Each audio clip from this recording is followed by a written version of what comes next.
Acabamos de ouvir agora Pátria Querida, de Samanguana. Quem conhece sabe que isto é uma música que inspirou os nossos heróis, os nossos combatentes revolucionários da altura a buscarem a independência do nosso país. Você, nosso ouvinte, nosso telespectador, você que nos acompanha aí do outro lado, seja muito bem-vindo ao Giro Global. Você sabe, este é um programa dinâmico, é informativo e traz para si as notícias mais recentes e os factos que marcam o país e o mundo. Aqui nós debatemos, nas vozes dos nossos especialistas, temáticas em volta à política, relações internacionais, economia e também aspectos sociais. Se você pretende estar informado sobre aquilo que se passa no país e no mundo, esteja sintonizado na 107.3 em FM e também nos acompanhe por meio da Stop TV, o canal no YouTube. Esta é a 13ª edição do programa e você sabe, a direção e supervisão é de Luís Abílio Manuel. A coordenação é de Felipe Candondo, a técnica de Denilson Kingongo e apresenta este programa com muito gosto, Osana English. Neste programa nós trazemos temáticas muito importantes, como você já sabe.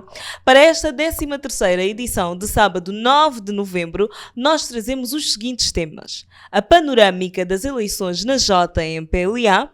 Nós trazemos aqui alguns questionamentos, vamos levantar aqui alguns questionamentos e uma visão sobre as mais recentes nomeações e exonerações no quadro do Executivo angolano.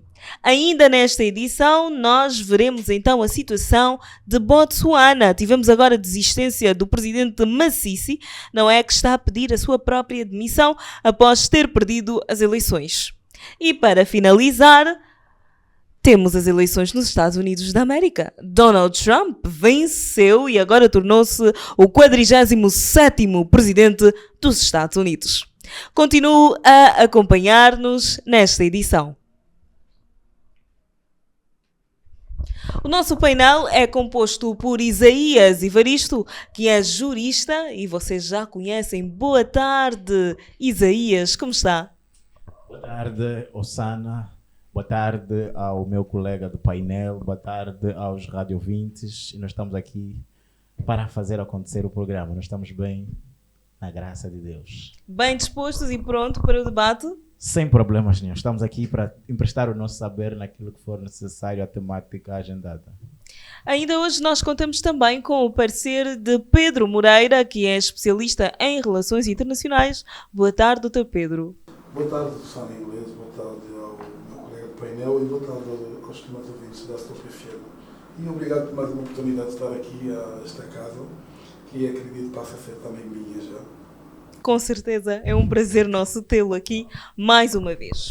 O Presidente da República, João Lourenço, nomeou na quinta-feira, 31 de outubro, Manuel Homem para o cargo de Ministro do Interior. Assim cessa das suas funções Eugênio César Laborinho. Manuel Homem outrora ocupava a posição de Governador da província de Luanda, que agora terá como novo ocupante Luís Manuel da Fonseca Nunes, outrora governador da província de Benguela. Muito se tem a dizer então sobre esta nomeação. Questiona-se como é que Manuel Homem, anteriormente governador da província de Luanda, que é a capital de Angola, agora vai para as vestes de ministro do interior, uma vez que não é de conhecimento público a sua passagem pelas forças de segurança pública. Isaías. Bom, Osana, é uma questão que tem levantado ao nível interno, né? Certas controvérsias a quando do despacho, né, pelos cidadãos, né, ávidos por saber da vida do país, mas nos termos do artigo 125 da Constituição, as alíneas E e G, o presidente, enquanto titular do Poder Executivo, sabemos nós que Angola é um país com um sistema de governo semi-presidencial, com pendor presidencialista, E, no entanto, o presidente, nas vestes de chefe do governo, cabe a ele definir e traçar o executivo que vai, então, gizar o programa daquilo que foi sufragado ao nível das eleições. No entanto, para a nomeação de certos cargos, há o requisito de o candidato estar vinculado, de alguma forma, ter alguma passagem pelo cargo que vai exercer. Mormente, o caso do Ministério do Interior e a Defesa. Entende-se que devam ser, por tradição e experiência, ao nível interno e noutras paragens, noutras latitudes, pessoas que foram militares. Aqui tivemos um fugir do paradigma, que normalmente víamos tendo generais a ocupar o cargo do ministro do Interior. Agora nós tivemos a nomeação de uma pessoa que é engenheiro, o Manuel Homem, deixa de ser governador de Luanda e foi então nomeado como ministro do Interior. A meu ver, provavelmente deverá ter pesado aqui algum carisma, alguma simpatia que Manuel Homem demonstrou enquanto ministro das telecomunicações e comunicação social, e agora enquanto governador, esse aproximar que teve com a população, com as mais diversas franjas da sociedade, dá-lhe essa abertura de uma forma muito mais arejada. Então ele vem agora para o Ministério do Interior. Sabemos que é um ministério com muita delicadeza, e o Ministério do Interior vem cumprir um dos fins do Estado. De acordo com o professor Marcelo Caetano, um jurista de origem brasileira, mas que radicou a vida toda em Portugal, já falecido, ele, no seu livro de Ciência Política e Direito Constitucional, ele disse que o Estado tem 3 fins. Um dos fins que ele cita é a segurança, a justiça e o bem-estar econômico e social. Na segurança, a segurança tem que ser segurança interna e segurança externa. Então, para garantir a segurança dos cidadãos, é necessário que tenhamos, ao nível interno, órgão. A polícia é republicana para poder manter a ordem e a tranquilidade. É uma responsabilidade grande. A ver, vamos se a mesma simpatia, a mesma abordagem, o mesmo humanismo que sempre caracterizou Manuel Homem poderá acompanhá-lo nessa nova veste de ministro do Interior. É possível, Dr. Pedro Moreira, termos um engenheiro nas vestes de Ministro do Interior e esperar que, a nível de carisma e toda esta personagem, permitam-me utilizar este termo, demonstrada por Manuel Homem até aqui, com bastante sensibilidade e proximidade com relação aos cidadãos, é possível termos um engenheiro nas vestes de Ministro do Interior e esperarmos, quiçá, reformas a nível do Ministério que realmente venham beneficiar, em primeiro lugar, o cidadão e, em segundo lugar, o próprio trabalhador do Ministério do Interior? Na verdade, eu acredito que essas avaliações vão mais por uma questão de confiança política, não é? Mas não tira o mérito do general Abreu que esteve lá, que também teve a confiança do Presidente durante um período de tempo. Mas acredito que a nomeação de Manuel Homem para o Ministro do Interior, eu acho, chega a quebrar o paradigma, não é? Anulando, porque sempre tivemos comissário e subcomissário no cargo do Ministério do Interior e generais na reserva.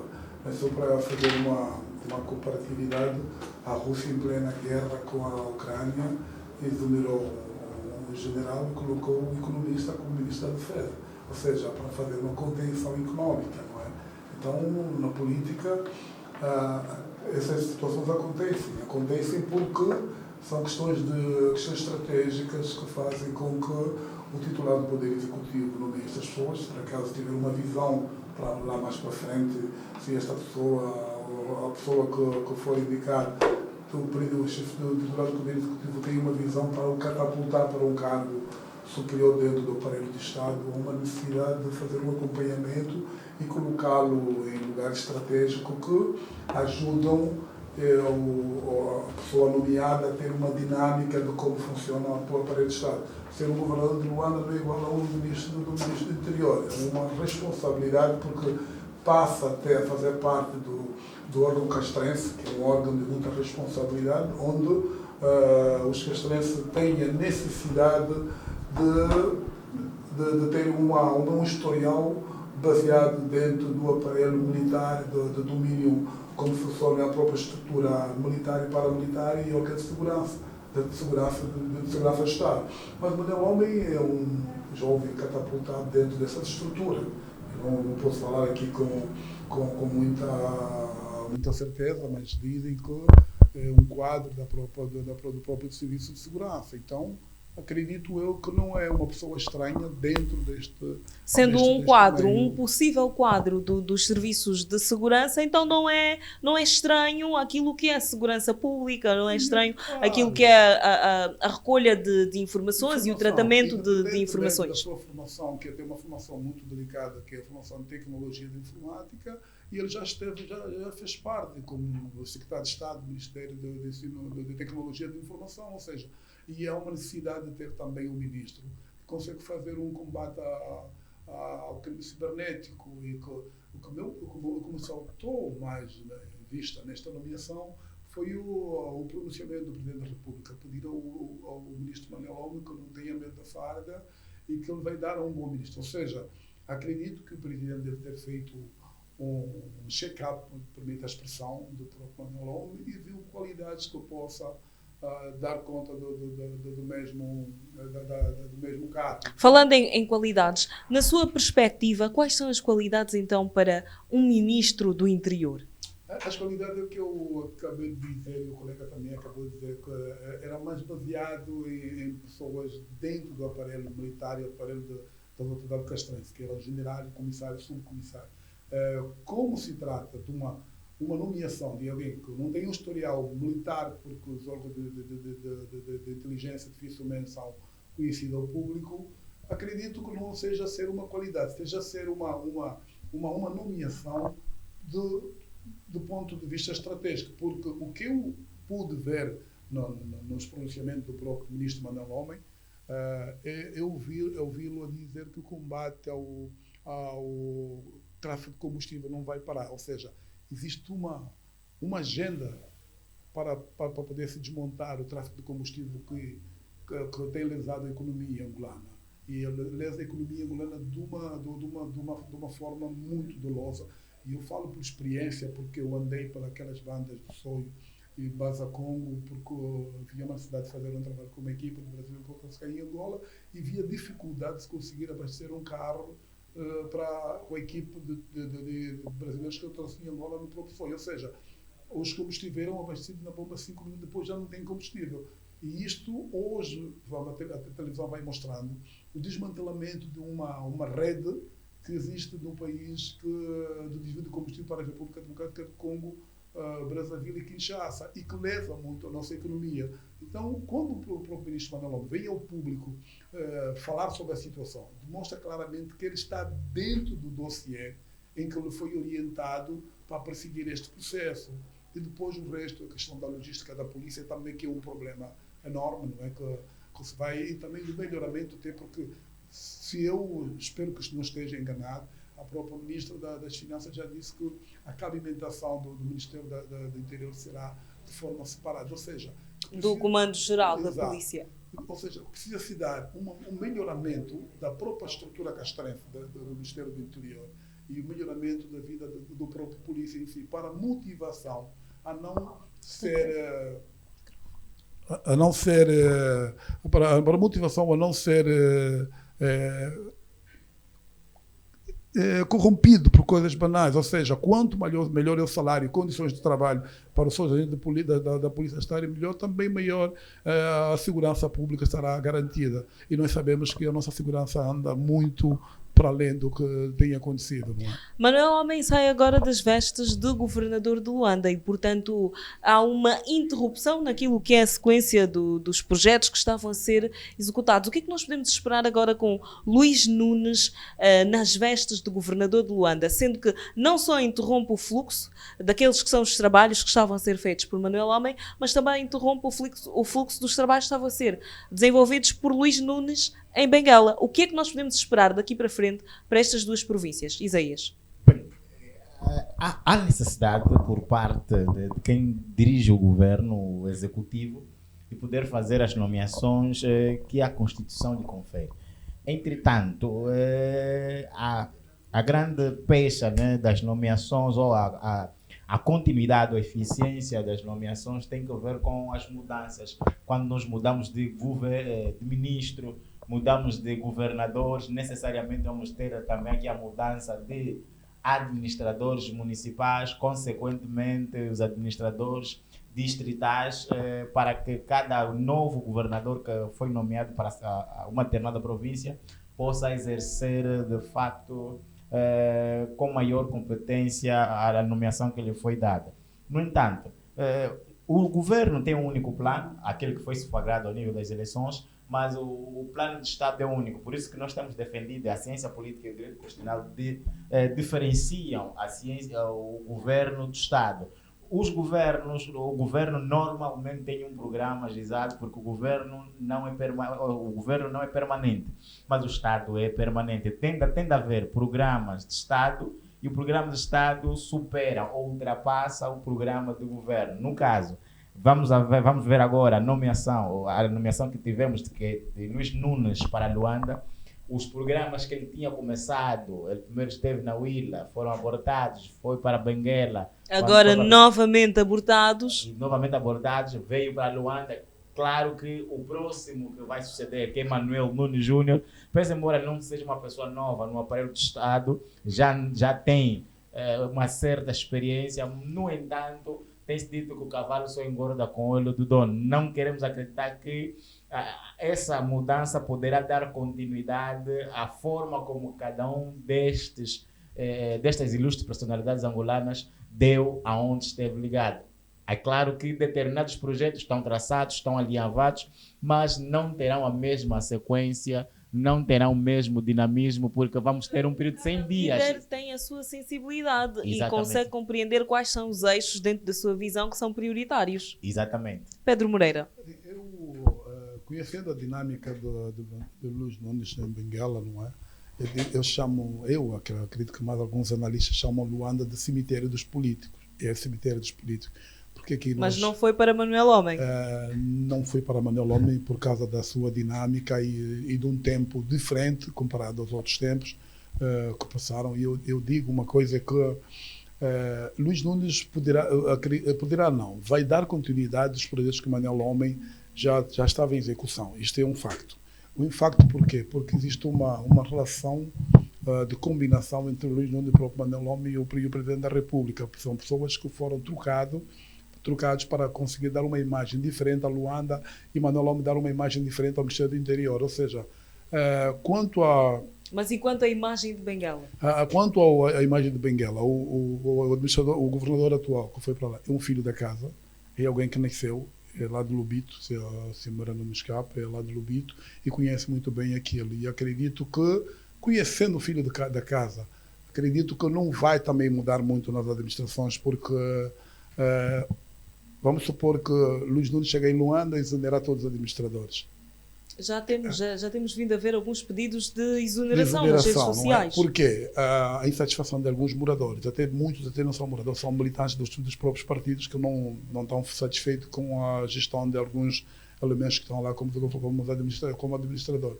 E eu acho que isso seja ser muito normal, mas acredito ainda. Nós estamos em muito pouco tempo de governação do atual governo. Daqui a 2 anos acaba a governação. Então, se os governadores que foram nomeados agora tentarem trocar de administradores, aparecer uns administradores, não concluir com um projeto que já estavam fora. Não seria estratégia. Não seria estratégia. Fora daqueles que estejam mesmo a pecar muito na sua gestão e que não têm dado conta do recado, aí tudo bem. Pode-se trocar uma peça para dar uma melhoria. Agora, trocar todo o elenco de administradores distritário e municipal, eu acredito que será um recomeço dos projetos que o Manuel Homem já tinha dado. Eu digo para algumas pessoas. Mas aqui tem que ver também com a confiança política de quem vai governar, continuar com um staff que ele não conhece. Eu digo, o que é confiança política? Tu chegas em Luanda, traz administradores traz administrador que era lá do Caimbambo, Ou da Bahia Farta. Ele poderá trazer Olha, com os quais ele sente-se melhor, a maior coordenação. Curiosamente, até ontem eu estava a conversar com a administradora de Caimbambe, foi minha colega de faculdade, a Miraldina Vaz. Eu disse: olha, Miraldina, tu te sentirias bem via Luanda? Eu disse: Pedro, meu irmão, não faça isso, que eu não teria como dar conta disto, porque todo mundo sabe que Luanda a dinâmica é outra. Sana, tu não vais governar Caimbambe ou Bahia Farta, vir para ir governar, administrar Kazenga. Nem o Camama, porque os problemas são totalmente diferentes. Estamos a falar de um índice populacional maior e, portanto, as necessidades e demandas são maiores. Porque é um desafio. É um desafio muito, mas muito delicado para quem não conhece a realidade de onde que nós vivemos. Nós nascemos e crescemos em Luanda, conhecemos essa realidade. Inclusive, Luís Nunes disse que ficaria um período de 6 meses a analisar e a contextualizar-se, adaptar-se com os projetos e a província de Luanda. E sabemos que esses 6 meses, em termos de governação, é muito pouco para Luanda, porque está aí a vir as chuvas, aí nós já vamos saber se por acaso os projetos foram bem executados ou não. Infelizmente, Manuel Homem foi exonerado antes de asfaltarem o Benfica. Aí é onde eu digo que a governação também tem um dado de sorte. Tudo o que nós fazemos na vida temos de estar acompanhado com alguma sorte. Já diz o velho ditado que a sorte protege os audazes. Se nós não tivermos um bocadinho de sorte, nós acabamos por entrar e sair da porta do fundo. E quando acontece isso, acabamos por beliscar a nossa própria imagem, porque viemos para uma cidade. Luís Nunes saiu da Willa, onde fez um trabalho, deixou o Mahap, o governador Mahap lá, foi para Benguela, as pessoas de Benguela dizem que houve melhoria, vai vir para Luanda. Quem é que ele substitui Luanda? Simplesmente um Manuel Homem que é um líder jovem, muito carismático, um jovem muito lidado com as redes sociais, que não é o caso de Luís Nunes. Eu acompanho, Luís Nunes é mais conservador. Eu acompanho o Manuel Homem no Instagram, vejo as suas publicações no TikTok, ou seja, para um jovem dinâmico que está a deixar a uma governação em Luanda, onde as pessoas estavam acostumadas com aquela interação, veio um governador que é mais conservador, tradicional. Tu já sabes, em Luanda agrega todo tipo de cidadão angolano. Portanto, alguns vão se sentir representados por Luís Nunes. Exatamente. Mas e a camada e a juventude? Poderá não fugir muito à regra, porque há quantos vídeos que circulam nas redes sociais da passagem de Pacha da visita, quando o Luís Nunes foi à casa Cor-de-Rosa, que é o Palácio de Dona Ana Joaquina, o Palácio do Presidente da Província. E na altura da recepção dos funcionários do governo provincial, dirigia-se ao senhor a dizer doutor Luís Nunes. Ele cortou-lhe, disse que não era doutor, pediu que lhe tratasse pura e simplesmente por Luís Nunes. Isso a mim chamou a atenção de que ele quer aproximar-se. Mas isto é uma das coisas que, infelizmente, a nossa política, a bajulação. E pelo que eu conversei com algumas pessoas de Benguela, disseram que ele é muito frontal nessas questões. Ele não é uma pessoa que gosta de ouvir queixinhas. E não é uma pessoa ávida à bajulação. E que, infelizmente... Então, aqueles que gostam de sentar no gabinete dos chefes não lograrão na governação de Luís Nunes. A graxa e a bajulação que, infelizmente, têm tomado conta de uma certa juventude, nós os jovens, não é? Porque eu também faço parte desse, que, infelizmente, para poder atingir a um grau, temos que fazer isso. Eu acho que não precisa-se disso, precisa de competência. Eu acho que a competência, acima de tudo, consegue nos colocar em um lugar onde nós merecemos estar. E Luís Nunes fez muito bem ter cortado ali. Acredito que aquilo serviu de exemplo para muitos dos trabalhadores que estavam ali, porque assim é de pequeno que se torce o pepino. As pessoas já têm então não sai para aqui, eu tenho de trabalhar, porque aquele senhor dificilmente usa fato. Ele é o chamado homem das calças jeans, lá em Benguela. Ele gosta de ir ao terreno, gosta de ir à luta. E nisto é o homem da parecido massa. A Manuel Homem. É o homem da massa. E se nós vemos bem, o próprio Manuel Homem dificilmente estava de gravata, não só era em cerimónias assim, mas oficiais. Era um homem do campo. E isto para mim, apesar que eu hoje prefiro ver a política assim a partir da arquibancada, consigo observar melhor. Isto é uma verdade e é isso que se precisa. Eu acho que, independentemente de nós estarmos cobertos de vários diplomas, mas se nós não colocarmos a mão na massa, não tirarmos o terno e a gravata, ou então colocar o terno e a gravata e colocarmos a mão na massa, dificilmente vamos trabalhar. Porque nos dias de hoje já não dá para ter governante de gabinete. E Manuel Homem e Luís Nunes, para mim, deixaram essa marca. Apesar que o Manuel Homem vai agora para um cargo que ele não vai poder fazer isso de forma constante, porque é um lugar castrense, ali é mais sensível, por causa da responsabilidade que a própria casa tem, salvo a expressão, a responsabilidade por si só, ali o ministro passa a ser o próprio exemplo do último agente ou do graduado que fica numa porta de arma, terá mais cuidado nas suas abordagens quanto à questão na veste de governador, porque são cargos totalmente diferentes, cargos de responsabilidade totalmente diferentes, porque senão alguns pronunciamentos que na veste de governador fazia com as comunidades não poderá falar, estará a falar como na veste de um general em algumas paradas, estará a falar na veste de um general quando se dirigir a um oficial superior, ele na qualidade de ministro do interior, ou seja, é um cargo totalmente diferente, porque para governador de Luanda é mais cargo político e de gestão, e para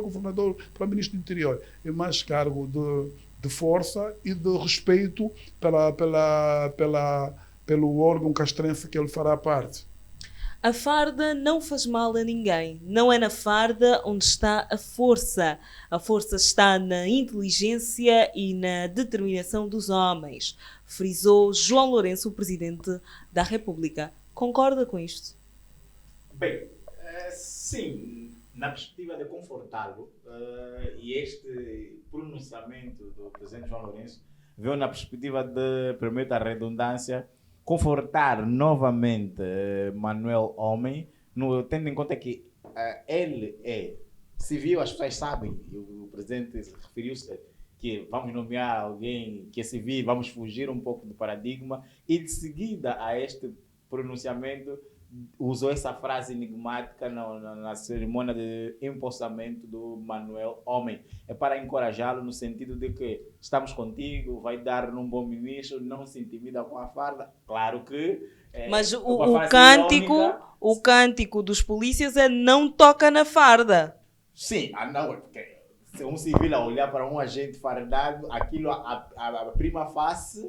Você fica meio que sensibilizado, fica com medo. Intimidado. Então, Manuel Homem é civil, independentemente de ser ministro do interior. Exatamente. Então, nesta posição, ele não tem farda. Sim, é para chamar também a atenção ao nível da corporação, que independentemente de ser civil, eu, enquanto titular do Poder Executivo, eu confiei a responsabilidade a ele, no entanto, não se intimida com a farda. Está a passar uma mensagem interna. Não só para o Manuel Homem, mas também para os membros da corporação, não é? Das forças, exatamente, da Polícia Nacional e etc.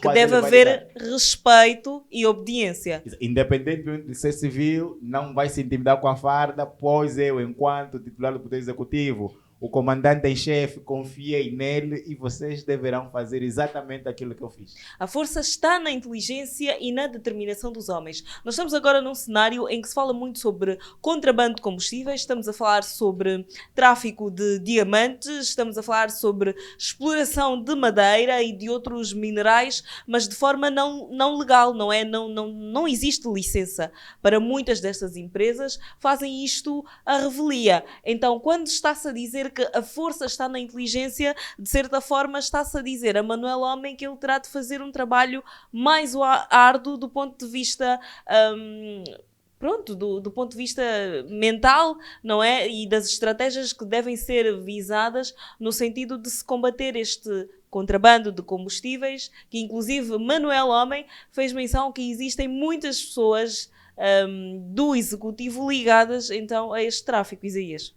Bem, como eu dizia, parafraseando o saudoso professor Marcelo Caetano, e eu gosto muito de revisitar os seus manuais, não podemos falar de um Estado que não cumpra com seus fins. A segurança é o primeiro fim que qualquer Estado deva garantir para ser chamado de Estado. Ou seja, se num Estado existirem grupos, milícias armadas que rivalizam com os órgãos de defesa e segurança do Estado, nós temos a soberania, a integridade daquele Estado ameaçada e a soberania também manchada. Um Estado considera-se soberano quando por si só consegue manter a ordem e a tranquilidade.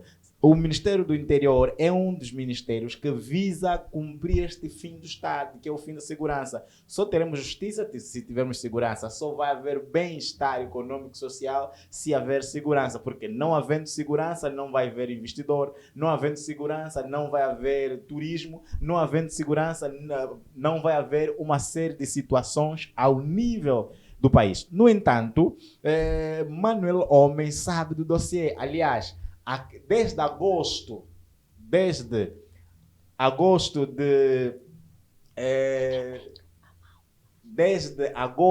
do ano em curso, a quando da visita do presidente da República à província do Zaire, quando o governador do Zaire manifestou junto da reunião conjunta da situação do contrabando de combustível.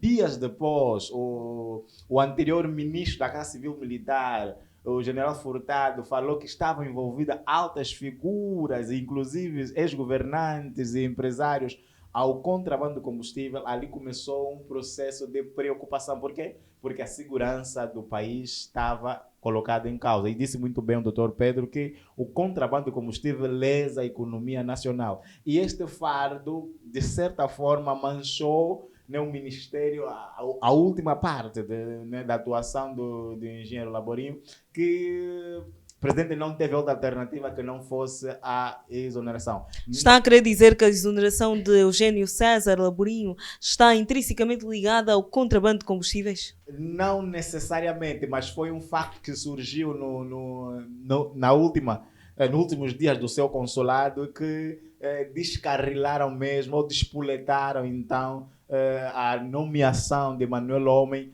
para este cargo, para que pudesse de forma alguma controlar o contrabando de combustível e outras práticas menos boas. Pedro Moreira, a exoneração de Eugênio César Laborinho está ligada ao contrabando de combustíveis? Tudo qualquer irregularidade, quem apanha, ou seja, quem é penalizado é sempre o titular da pasta.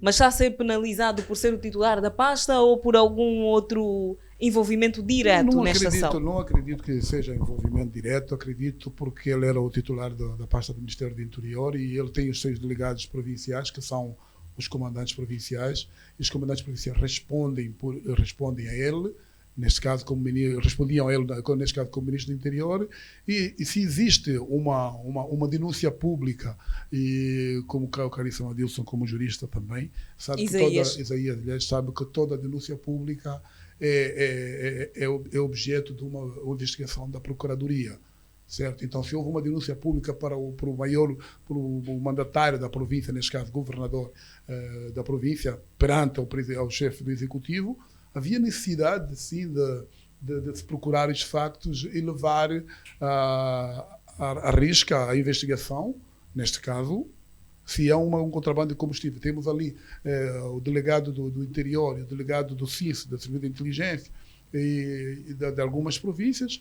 Eu acho que a responsabilidade era normal que iria recair ao Ministro do Interior. Era normal que isto acontecesse. É o normal que acontece, porque todos os ministros, nós sabemos que são auxiliares do titular do Poder Executivo. O poder por si só está simplesmente no titular do Poder Executivo. Se eu, como você, como o meu auxiliar, eu tenho encontro este buraco no teu Ministério, deve ser responsabilidade. E eu acredito que pesou mais a exoneração do Ministro Laborinho para ser uma denúncia pública do governador. Inclusive, ele não diz nome, aí é onde eu achei, me fez espécie. Para mim, ele devia ter dito os nomes, não é? Porque tudo que é denúncia pública, eu, como cidadão, que depositei o meu voto a quem está a governar, eu tenho de saber, então, quem é que está a lesar a economia do meu país. Porque eu, como o último cidadão, que sou o último comprador, eu fico lesado porque eu dependo de uma moratória do Estado para subvencionar o combustível para poder colocar no meu trator, para fazer agricultura. Eu tenho que saber o porquê que isto acontece, que infelizmente isso não aconteceu.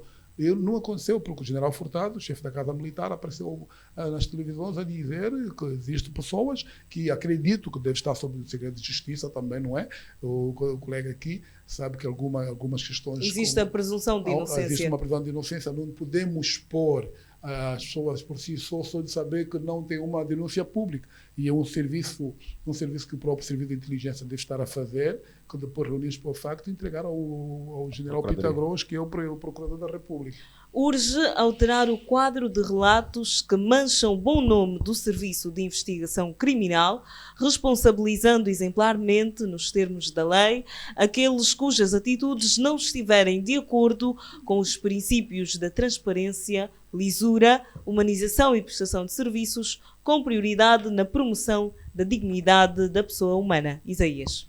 Bom, um dos trechos de Manuel Homem nas vestes já de Ministro do Interior. No entanto, falava a respeito do Serviço de Investigação Criminal. O Serviço de Investigação Criminal, tal como diz o nome, visa a investigação de todo o crime que ocorre ao nível do território nacional. Portanto, contrabando, tráfico de drogas, tráfico humano, todas essas situações são da responsabilidade de investigação do Serviço de Investigação Criminal. Exatamente. Aqui a Osana andou muito bem. É esta a finalidade. No entanto, temos havido de um tempo a esta parte, alguns excessos e algumas vezes alguns crimes por não terem um esclarecimento. E isso, de certa forma, tem preocupado a sociedade, porque nós estamos a falar de segurança pública. Não havendo segurança pública, o Serviço de Investigação Criminal não consegue dar resposta a determinados crimes que acontecem no seio da sociedade. Ultimamente, em Luanda, por exemplo, tem havido uma série de desaparecimentos, raptos, sequestros e tudo muito mais. Isso preocupa toda e qualquer pessoa que anda nesta urbe. No entanto, na veste de novo Ministro do Interior, ele parece-me que já conhece o dossiê e aonde poderá atacar a sua atuação ao nível do Ministério do Interior. Acredito que o Serviço de Investigação Criminal poderão ter dias melhores. Tivemos também uma troca estratégica, tivemos aqui uma nomeação. Ainda na semana de 31 de outubro foi nomeado um novo diretor-geral do Serviço de Investigação Criminal. Sim. E também do SME. Exatamente, o diretor do SME. E havia também um negócio para a obtenção de residência, não é? A residência, passaportes por parte dos estrangeiros aqui, muitos deles em estado ilegal no nosso país, mas que tinham um visto que lhes concedia a residência num prazo inferior a 1 ano. Exatamente. Então, os 2 novos diretores foram nomeados, quer para o SME, quer para o SIC, são pessoas que vêm do serviço pessoas distintas do Ministério do Interior. Claro, aqui esta nomeação internamente ao nível dos fazedores de opinião já estava a fazer alguma espécie de que se mexeram no diretor do SME a nível nacional e mexeram no SIC, que são braços direitos do Ministro do Interior. Presumia-se que o próximo passo foi o que aconteceu no dia 31. A exoneração de Eugênio César Laborim. Exatamente. Com a sua exoneração veio também a exoneração dos secretários de Estado. Mas é só para reforçar que há uma necessidade, a nomeação tanto do diretor do Serviço de Investigação Criminal e do Serviço de Imigração Estrangeira são um pessoal dentro do Serviço de Inteligência. Mas é só para dizer que o próprio Serviço de Imigração já pertenceu ao Ministério do Interior, ao Serviço de Inteligência. Isto na altura que era o Ministro o Sebastião Martins, que era um quadro de grande valia do Serviço de Inteligência, que é uma pessoa estudiosa na academia, na área do direito, e que o que está-se a fazer agora já se fez no passado. Ou seja, está-se a tentar voltar a colocar o Serviço de Imigração Estrangeiro nos eixos, como se diz na gíria, né? Por causa de algumas questões de irregularidades que nós ouvíamos, algumas denúncias públicas. Por isso é que eu volto a dizer aqui, é normal que se exonere o Ministro do Interior, porque tanto o Serviço de Imigração quanto o Serviço de Investigação Criminal são órgãos que fazem parte do Ministério do Interior. Então, não tinha como, com várias denúncias que acontecia, o Ministro do Interior não ser penalizado. Desculpe o termo, estar a usar isso, e com a sua exoneração. Isto é normal que aconteça em qualquer parte do mundo, quando a própria estrutura não tenha uma boa funcionabilidade, fazer com que os órgãos estejam interligados, porque tanto a imigração e o Serviço de Investigação Criminal é uma questão de segurança pública. E quando se trata de segurança pública é importante. E nós, durante esse tempo, esta parte, vamos falando da visita de Biden, de pessoas do serviço da CIA, do FBI em Angola. Ou seja, eles veem uma fragilidade depois com as denúncias que vão aparecendo e o presidente tinha que tomar uma posição. E uma posição que seria, para mim, foi uma posição muito bem tomada, colocar um homem do serviço de inteligência nesses dois órgãos para poder controlar o fluxo ilegal de imigração e algumas coisas menos boas que estavam a acontecer. Então, eu acho que foi uma decisão que o próprio ministro do Interior, acredito, deve ter consciência da decisão do chefe do Poder Executivo em exonerá-lo, não é? E vamos ver agora as pessoas que tomaram os cargos, vamos ver se por acaso haja a melhoria que nós precisamos, que haja mais segurança, haja mais legalidade na questão da imigração, que é o que tem acontecido, e isto é que é importante, que a casa volta nos eixos, como se tem dito na gíria, e que o serviço de imigração, tanto o serviço de investigação criminal, possam fazer o seu serviço de forma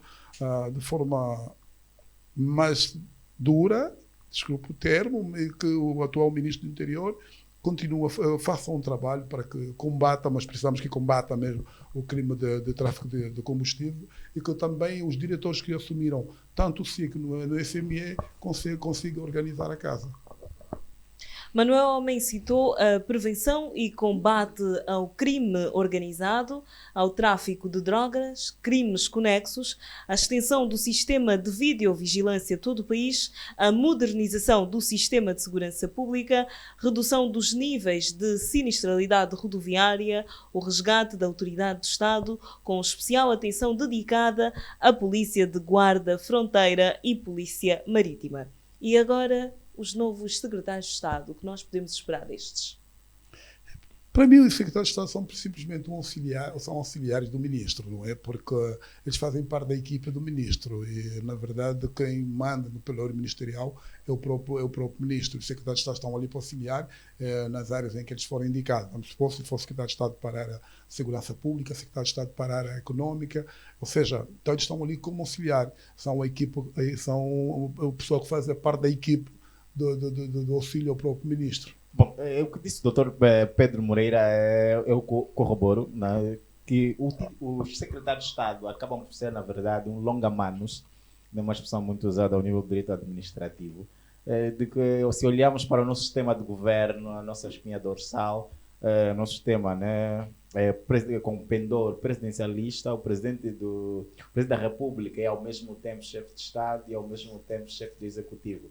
As nomeações que o presidente fez-lo na qualidade de titular do Poder Executivo. Os secretários de Estado são tal e qual quanto os ministros. Os ministros são auxiliares. Os secretários de Estado têm a mesma categoria que os ministros. Acabam, no entanto, fazendo a mesma política ou seja, seguindo a mesma linha de orientação que o ministro está adscrito. Porque nós temos uma pirâmide de governação. Essa pirâmide, ela no topo é o presidente da chefe de executivo. O pessoal que vem debaixo da pirâmide são todos seus auxiliares.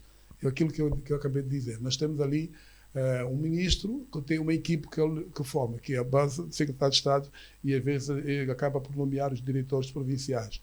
Então, essas questões que vem acontecendo, que teve no ministro, uma das pessoas, até uma das figuras que eu fiquei meio assustado da sua geração, o Dr. Paulino. Para mim, eu não consegui perceber que o Dr. Paulino porque é que foi exonerado, mas só o Presidente da República porque é que foi exonerado, porque é um quadro que faz parte já das áreas castrenses há muito tempo, eu o conheço há muitos anos, e eu também conheço a sua eficiência, só o relatório que o próprio Presidente teria recebido, né? Sabe dos motivos que fez com que o exonerasse, mas eu digo sempre que não existe uma exoneração sem o porquê. E este porquê quem dita é o chefe do executivo. Para você que sintonizou agora 107.3 em FM, você sabe, esta é a Rádio Stop FM e está no ar o programa Giro Global, o seu programa que lhe faz companhia todos os sábados das 12 às 14 horas. Hoje nós trazemos temas muito pertinentes e agora estamos a analisar então a panorâmica das novas nomeações e também exonerações a nível do governo angolano. Tivemos mais recentemente a exoneração de Eugênio César Laborinho do cargo de Ministro do Interior e agora a nomeação de Manuel Homem, que estará então nas vestes de Ministro do Interior. Também para a província de Luanda foi exonerado Manuel Homem e agora nomeado Luís Nunes, que sai da província de Benguela, e em Benguela estará então Manuel Nunes Júnior nas vestes de governador. Juntam-se agora a nós Dr. Wankana Oliveira. Muito bem-vindo, Dr. Wankana, como está? Muito boa tarde, ouvintes da Stop FM. Estou bem. Boa tarde aqui aos colegas do painel. Dr. Wankana, nós estivemos a falar agora sobre a questão então do posicionamento de Manuel Homem nas vestes de Ministro do Interior, uma vez que ele sai da pasta de Governador da província de Luanda. Qual é a sua percepção então sobre esta nomeação? No seu entender, qual foi a visão do Presidente João Lourenço ao fazer então esta mexida no Ministério do Interior? Bom, primeiro devo realçar que os planos macros da província de Luanda começam a ter já um pendor de desequilíbrio. E isto por que razão? Na verdade, nós temos que ter a capacidade de percebermos que o país, de uma forma geral, tem que apresentar mais quadros do que o que atualmente temos. Ou seja, nós temos que ter mais hipóteses. Se na verdade Manuel Homem está a fazer, ou esteve a fazer um verdadeiro e bom trabalho na província de Luanda, pode ser um contrassenso retirar Manuel Homem da província de Luanda das vestes do governador e colocá-lo como auxiliar do titular do Poder Executivo na pasta ministerial do Interior. Mas assim sendo, não sabemos as razões efetivas que levaram que o titular do Poder Executivo assim procedesse. E falando praticamente do pouco que se sabe da carreira político-ministerial de Manuel Homem, sabemos que Manuel Homem foi ministro das Telecomunicações e Informação, passou para a pasta de governador da província de Luanda e agora foi então indicado para subir a pasta do Ministério do Interior. O que eu acho é que na qualidade de ser um jovem, e também é esse outro lado que devemos, enquanto jovens, aqui perceber, temos que começar a abraçar esses desafios. Porque nós temos uma geração de 60, 63 anos de idade que continuam a ter as pastas ministeriais a nível do Executivo angolano. E se, na verdade, quando o Presidente da República fala que temos que olhar para a juventude e lançar Manuel Homem para a pasta do Ministério do Interior, é, para nós, um indicativo de que realmente temos que começar a enfrentar grandes e grandes desafios. Basicamente, naquilo que podemos analisar, as razões. Eu não acredito que haja muitas razões. Fala-se muito do contrabando de combustíveis, mas a verdade é que o Ministério do Interior tem apresentado uma série de problemas dantescos. Como por exemplo? Por exemplo, nós estamos a ter situações nada abonatórias com relação à emissão de passaportes. Tivemos há cerca de 4 ou 5 meses atrás uma situação inusitada com relação às matrículas de carro, onde também foi envolvido familiares do ministro, do ex-ministro, digo. Tivemos a situação já há 2 anos das películas nas viaturas e, por último, estamos a ter episódios cada vez mais tenebrosos com relação ao comportamento dos nossos agentes de trânsito e dos nossos agentes de ordem pública para com a população. Quer dizer, há uma série de fatores que também em nada abonaram para a gestão que teve o ministro Laborinho. Claro que o contrabando de combustível, nós estamos a falar da polícia, nós vemos episódios em que podemos ver agora um vídeo que está a ser muito veiculado depois da exoneração do ministro Laborinho, um vídeo muito veiculado de Adriano Mendes de Carvalho na fronteira entre o Zaire e o Congo Democrático, e ela pedir explicações à polícia fronteiriça de como é que é possível que um caminhão conseguisse transitar do Congo Democrático para Angola, retirar o combustível e Podemos então esperar nos próximos tempos exonerações a nível da Polícia de Guarda Fronteira? Bom, eu acredito que sim. Eu acredito que sim. A E pergunta está aberta, meus senhores. bom, eu acredito sim. Sim, um colega de Eu painel. penso que sim, né? Isso vai ser a linha. Se nós começarmos, quem pode o mais, pode o mínimo. Então, se foi exonerado o secretário de Estado, quer do DCME, quer do SIC, e depois o ministro do Interior, não creio que esse já é da competência do atual ministro do Interior manter a atual chefia da Polícia da Guarda Fronteira. Claramente que vai também haver uma limpeza, passa o termo, para poder então se estabilizar esta situação, e que já não há muito tempo, nós temos 2 anos, né, de governação, até o próximo pleito eleitoral. Aqui deve haver uma governação light, de modo a criar lembranças ao eleitorado na altura das eleições, de modo a não manchar o bom nome que o Executivo procura selar. Então, para o Ministério do Interior, mas a grande questão, qual é o papel das petrolíferas a nível deste contrabando de combustíveis? Pedro Moreira. Não, isto aqui não tem nada a ver com as petrolíferas. O que tem a ver que não, o contrabando de combustível é algo que já existe há muitos anos. Eu só para dizer o Ancana, o vídeo que está a passar agora do Adriano é um vídeo já de há 2 anos. Inclusive ele já alertava desta situação. Eu disse ao Sano, eu vou voltar. Eu estive no Zaire com uma equipe de brasileiros que eu trouxe em Angola para fazer uma filmagem. Eu tive dificuldade em abastecer. E a minha maneira de ser, fui conversando com algumas pessoas, conversei com um pessoal de serviço, eu perguntei, vocês estão mal, a situação não está boa, e esse pessoal vai levar essa referência que nós, para abastecermos no sonho, passamos quase 3 horas, eu tive que falar com o delegado provincial do sonho para poder abastecer. Ou seja, é um problema já antigo, é um problema antigo que acredito eu que depois da chegada do Adriano Benedito Carvalho no Zaire, onde as coisas começaram a ser denunciadas. O problema do contrabando é tão antigo quanto o problema dos dólares no mar. Não, mas assim, o contrabando ela movimenta milhões e milhões de dinheiro, de quase ou de dólares. Isso não é uma coisa que da noite por dia acaba. Sim. Eu acho que está a passar aqui um bocado despercebido e vou pedir aos colegas do painel para poder dar só essa chega, né? Até porque estamos a ser escutados e os nossos ouvintes precisam de mais dados.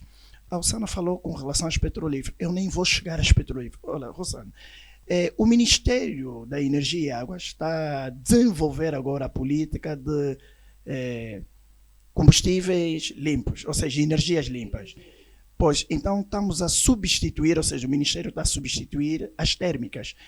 Vale dizer que o índice de abastecimento do combustível, que também saía da Sonangol para os governos provinciais, também incidia muito nesse contrabando do combustível.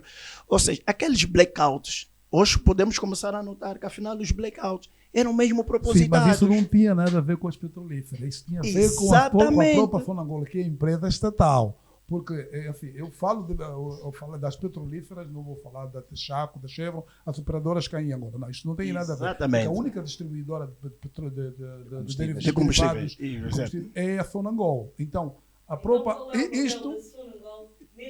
A Sonangol só distribui. Agora, onde vai parar? Onde vai? Isto ali não é responsável da Sonangol. Por isso é que os nossos irmãos, afinal, ficam muito tempo sem energia. Quer dizer, o combustível não chega na térmica, é desviado, combustível não chegou e... O pior, como é uma população que não está distritamente à cidade, é mais para lá, para as zonas rurais, então nós não ouvimos muito esses clamores. Quer dizer, isso é um outro aspecto que também deve ser tido em conta. Eu tive a ousadia de ir até o Luvo, eu constatei coisas que aquele dia arrepiar o corpo, eu olhei para aquilo e eu prefiro ficar calado. Mas eu não tenho que fazer menção a isso. Né? Eu disse, eu tenho um filho de 3 anos, gosto muito de discoteca, então eu prezo muito a vida do meu filho. Então, eu fiquei calado porque havia os negócios que eu tinha que fazer no Louvre, eu tinha mania de ir até as fronteiras, cheguei lá, aquilo me levei a mão na cabeça. Fui até o Congo, cresci e fiquei no meu canto.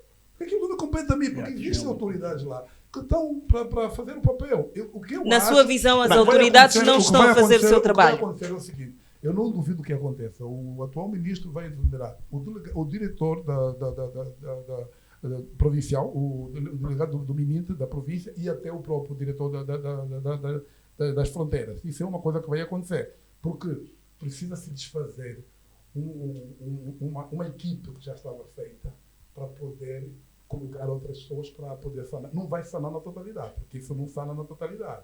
Porque alguns vícios não se acabam. Mas são as pessoas que estão viciadas ou as instituições em si? Porque, Não, as pessoas. As pessoas. As pessoas. Não tem nada a ver com a instituição. Sana, se eu te colocar agora como ministra do turismo, o teu caráter é que vai definir o que tu vais exercer. Exatamente. Não tem nada a ver com a instituição. Eu conheço muito boa gente que tiveram cargos públicos e continuam a ser as pessoas conforme a eleição. Não podes dar um exemplo, não? Eu não estou a falar isso também. Então, assim, eu digo, o caráter das pessoas é que tem que mudar. Nós temos que dar a mentalidade, porque quando nós estamos ali, estamos para servir a pátria. E quando se serve a pátria, deve-se servir com amor e com o dever cumprido. Infelizmente não é que tenha acontecido. Nós já vamos para um cargo, já com mentalidade, agora é minha vez. Agora é minha vez. Essa agora é minha vez. Nós estamos no buraco em que nós estamos hoje. As pessoas andam a pensar que é brincadeira. Nós estamos a comprometer a própria a futura geração. O Sana está a comprometer o futuro do teu filho, porque o que nós não fazemos agora, que vai lá pagar lá mais para frente, são os nossos filhos. Andamos a pensar que é brincadeira. Estamos a tirar dinheiro, estamos a levar para Portugal. Tá bom, os portugueses até gostam, estamos a ir lá comprar casa, está tudo bem. E como é que fica o nosso país? Próxima geração. Então, por isso é que às vezes eu prefiro me calar, não dar algumas opiniões, para depois não ser conotado que não, este aqui é do contra, então faz parte. E infelizmente estamos nessa. Quando as pessoas devem ser penalizadas daquilo que fazem. Porque ter um cargo público é uma responsabilidade. É uma responsabilidade que você, quando vai na altura da tomada da posse, você lê um juramento. E quando você lê um juramento, você deve seguir aquele juramento. Infelizmente, principalmente quando se trata de pessoas castrenses, que fazem parte do aparelho castrense, que ainda eu acho que a responsabilidade é maior. Agora é a vez de Manuel Homem. Últimas considerações, João Cano Oliveira. Bom, eu tive o privilégio de trabalhar com Manuel Homem nas vestes políticas e ser parceiro do governo provincial de Luanda, e acredito que o bom senso, a humanidade e também por tudo aquilo que Manuel Homem, enquanto quadro dos serviços, demonstrou-nos, eu acredito que teremos um verdadeiro tropa de choque no Ministério do Interior. Olha, isso aí que eu queria falar. O Angana acabou de afirmar que afinal é um quadro de serviço. Eu até nem sabia disso. Como um cidadão nem sabia dessa questão. Isto é muito bom, né? Afinal de contas, não estamos perante um civil no Ministério do Interior.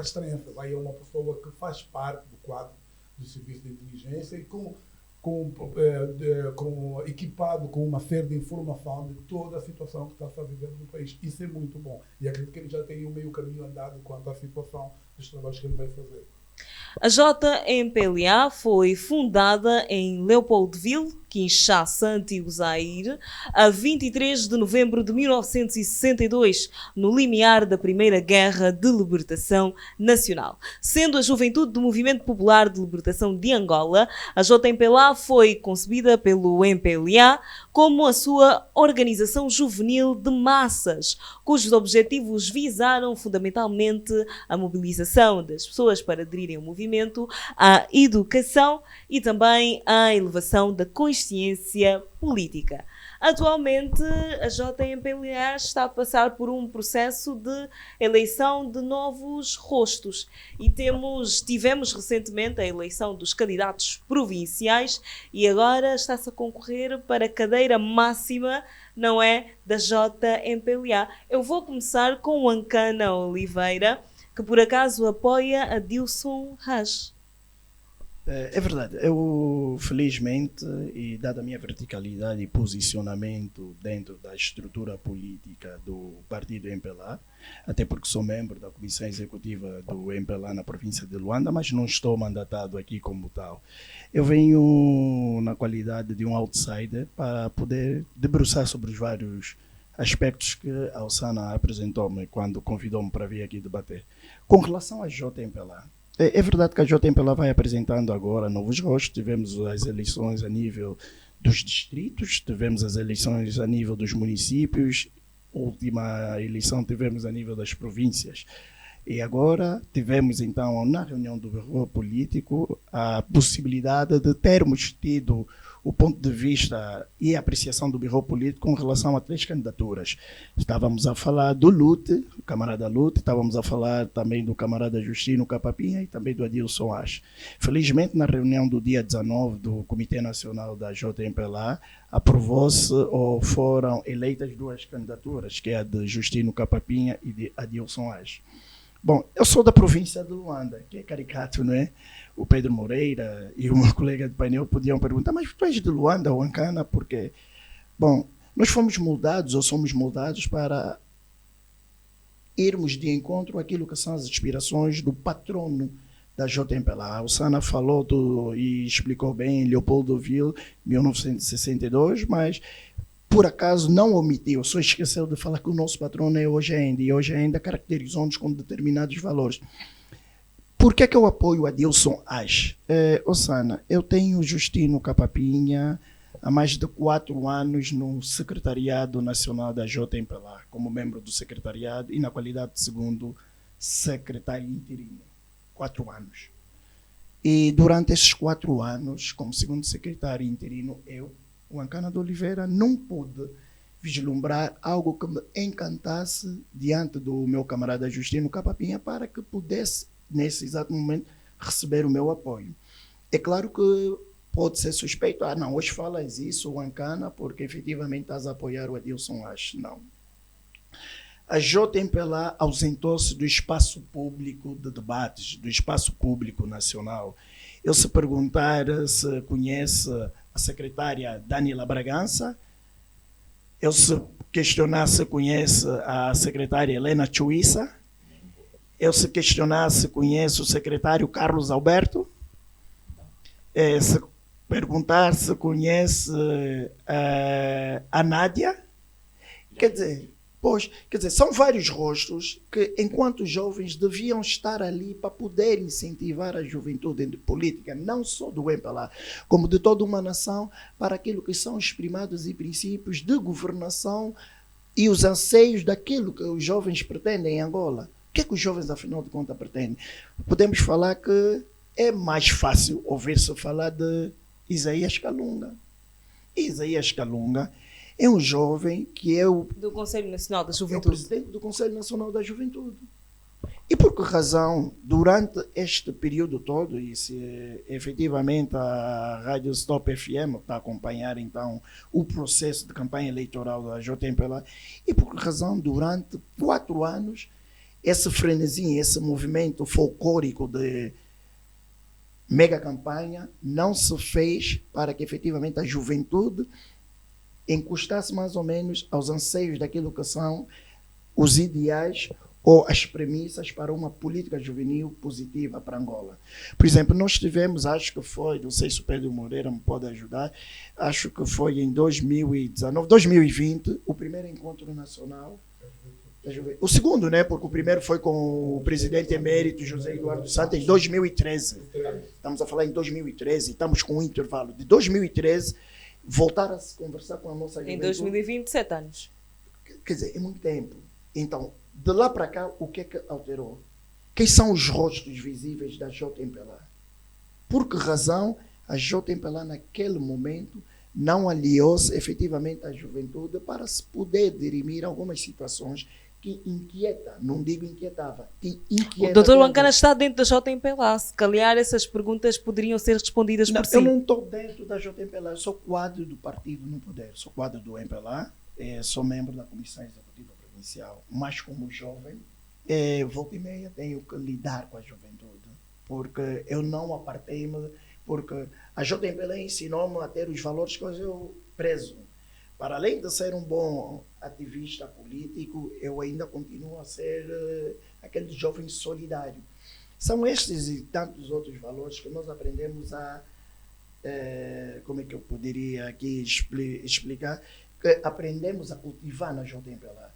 Ainda estão vivos estes valores? Olha, se não tivessem vivo, de certeza que eu não estaria a apoiar o Adilson Ache. Qual é a sua percepção, Pedro Moreira? Olha, eu, independentemente de hoje, eu vejo uma JMPLA mais elitista, infelizmente. Mais elitista porque eu faço sempre uma comparação entre o JMPLA de hoje e daquela altura que eu entrei, camarada Mondumba, camarada Boa Vida Neves, eu no JMPLA, que nós íamos no terreno. Ele nem foi buscar o Luther. Nós íamos no terreno, falo Luther já é mais tarde, uma vez isso ao Luther, eu quando eu entrei, eu estava no Vivo isso, porque acho que no 1 de junho, já lá estava há muito tempo.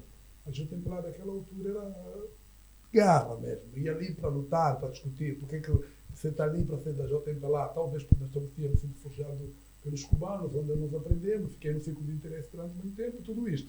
Mas a JMPLA de hoje já não é o mesmo. E depois da saída do Luther, eu nunca vi uma JMPLA tão para baixo do que dos últimos anos. Eu sou militante do MPLA, eu digo às pessoas, independentemente de não estar no ativo, eu sou militante do MPLA e vou morrer militante do MPLA. E a JMPLA nos últimos tempos tem sido um fracasso. Eu acho que foi um grande fracasso ter colocado aquele rapaz do Cunene, não tenho nada contra, e eu vejo um potencial... Adilson Acho? Não. Crispiniano dos Santos. Crispiniano. E vejo agora nesse rapaz, Adilson Acho, porque eu acompanho, independentemente de onde eu estar lá, acompanho... Não estás a falar porque eu estou aqui, né? Não, eu falei isso. Já o em off, disse antes que chegasse. Eu já estava a falar disso. Obrigado. Por causa da dinâmica, eu vi também... Não é para clarificar aos nossos ouvintes. Eu vi no programa Goza aqui do Tiago, eu vi o rapaz com uma oratória que eu já não via do jovem da JMPLA, um rapaz que fala, mas fala para o povo, ou seja, ele está a fazer uma campanha contra uma máquina que já está toda bem construída para colocar o Capapinha no poder, no cargo, mas vai ser um outro fracasso. É a minha opinião. Eu não acredita no potencial de Justino Capapinha? Não é que eu não tenha acredito, não é que eu deixe de acreditar, ou seja, eles têm um Equique, eu já disse ao Sana aqui, eu conheço o Equique desde 2013, eu discutia com o Equique em 2008, discutia com o Equique quando o Equique morava atrás do Nova Vida, e a nossa discussão, eu ia de propósito cortar o cabelo na barbearia dele, até Nova Vida, para poder discutir com ele. E o Equique, daquela data até hoje é um monstro da política.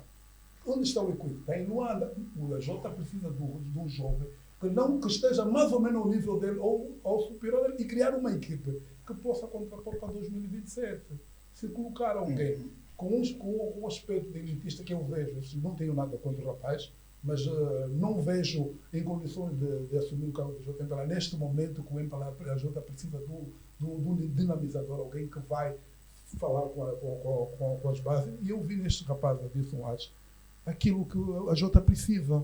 Ou seja, eu vejo nele um Luther daquele tempo, mas mais moderno, um rapaz que sabe falar, sabe conversar com as bases. Bom, isso aqui, na sua perspectiva, que quais são as qualidades que Adilson Acho tem que faltam em Justino Capapinha? assim, eu vou utilizar um termo assim, eu vejo o Justino Capapinha um rapaz assim muito mais acomodado, ou seja, não é das massas. Não é das massas. A Jota hoje não precisa de alguém do gabinete, precisa de um rapaz das massas, porque o Crispiniano não tem feito trabalho de campo, mobilização nas comunidades. Foi uma decepção, como militante do MPLA, ver esse mandato dele. Foi uma decepção. Eu nunca falei sobre isso, até porque não tenho de falar, porque eu não estou dentro da estrutura do partido, independente de ser militante do partido, mas eu falo com algumas pessoas em off. O Crispiniano foi uma decepção. Então, o JMPLA precisa mudar isto. Tanto o JMPLA em Luanda, como nacional. E se não tivermos o MPLA, se a própria JMPLA não tiver capacidade de colocar alguém que possa, à altura, ou suplantar o Equico e o próprio Sapinala, o MPLA vai ter uns... Bom, não é assim tão linear, e obrigado até... Pois, obrigado. Não é assim tão linear que se não tivermos alguém que não possa suplantar. As pessoas têm qualidades, mas é assim, o que eu acho que é necessário que a sociedade e principalmente a parte jovem precisa saber é o que é que nós pretendemos.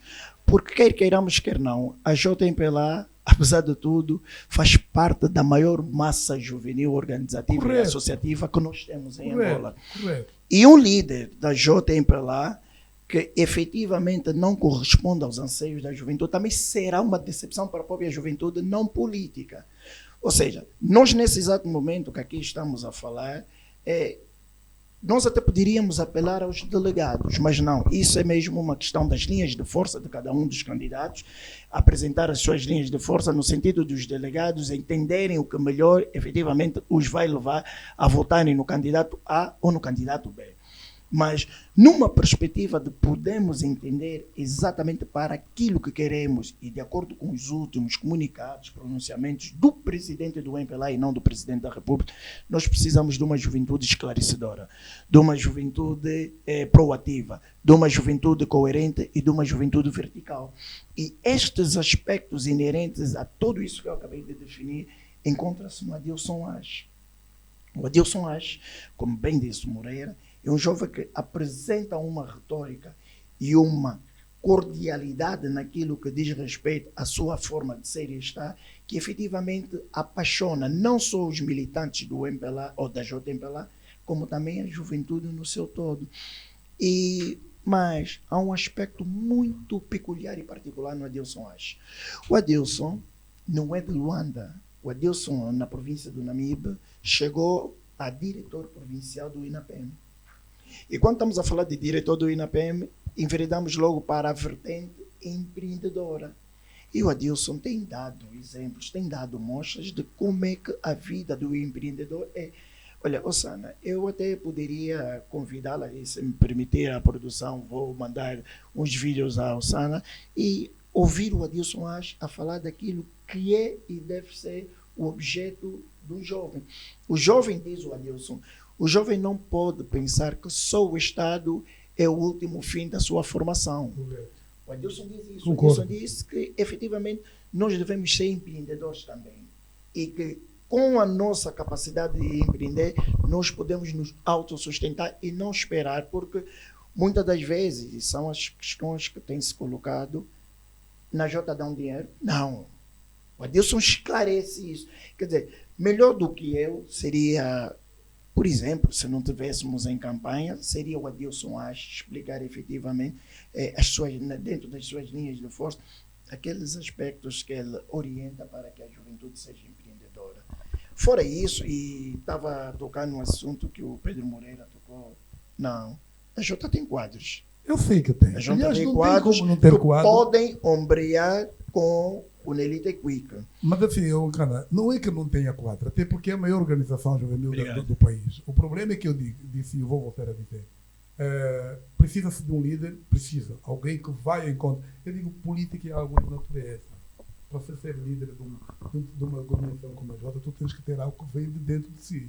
E eu vi para aquele rapaz, o Adilson Ache, não conheço, eu já disse, eu não estou ativo no partido, eu estou a fazer a minha vida de forma particular, mas acompanho tudo o que se fala do MPLA, desde a JMPLA, da OMA, acompanho. E eu acompanho, eu fui até alguns vídeos dos grupos, entrei a ver ela falar, a fazer, eu disse, eu nunca mais vi alguém que vem do nada, porque para mim o Adilson vem do nada. Não é o nome do seu fulano, não. Um outsider, é um outsider. E esse, para mim, é o que mais interessa. Alguém que vem do nada e quando coloca as suas ideias, me convence. Eu já não estou lá dentro, mas consegue me convencer. Eu disse para mim mesmo, esta aqui é a pessoa ideal para poder dirigir o MPLA nessa altura. O melhor de tudo Anteriormente, isto nós é que é tínhamos- nacional. O que Exato. se diz, o que o Pedro não é estar a puxar a braça do meu lado só porque estou a apoiar.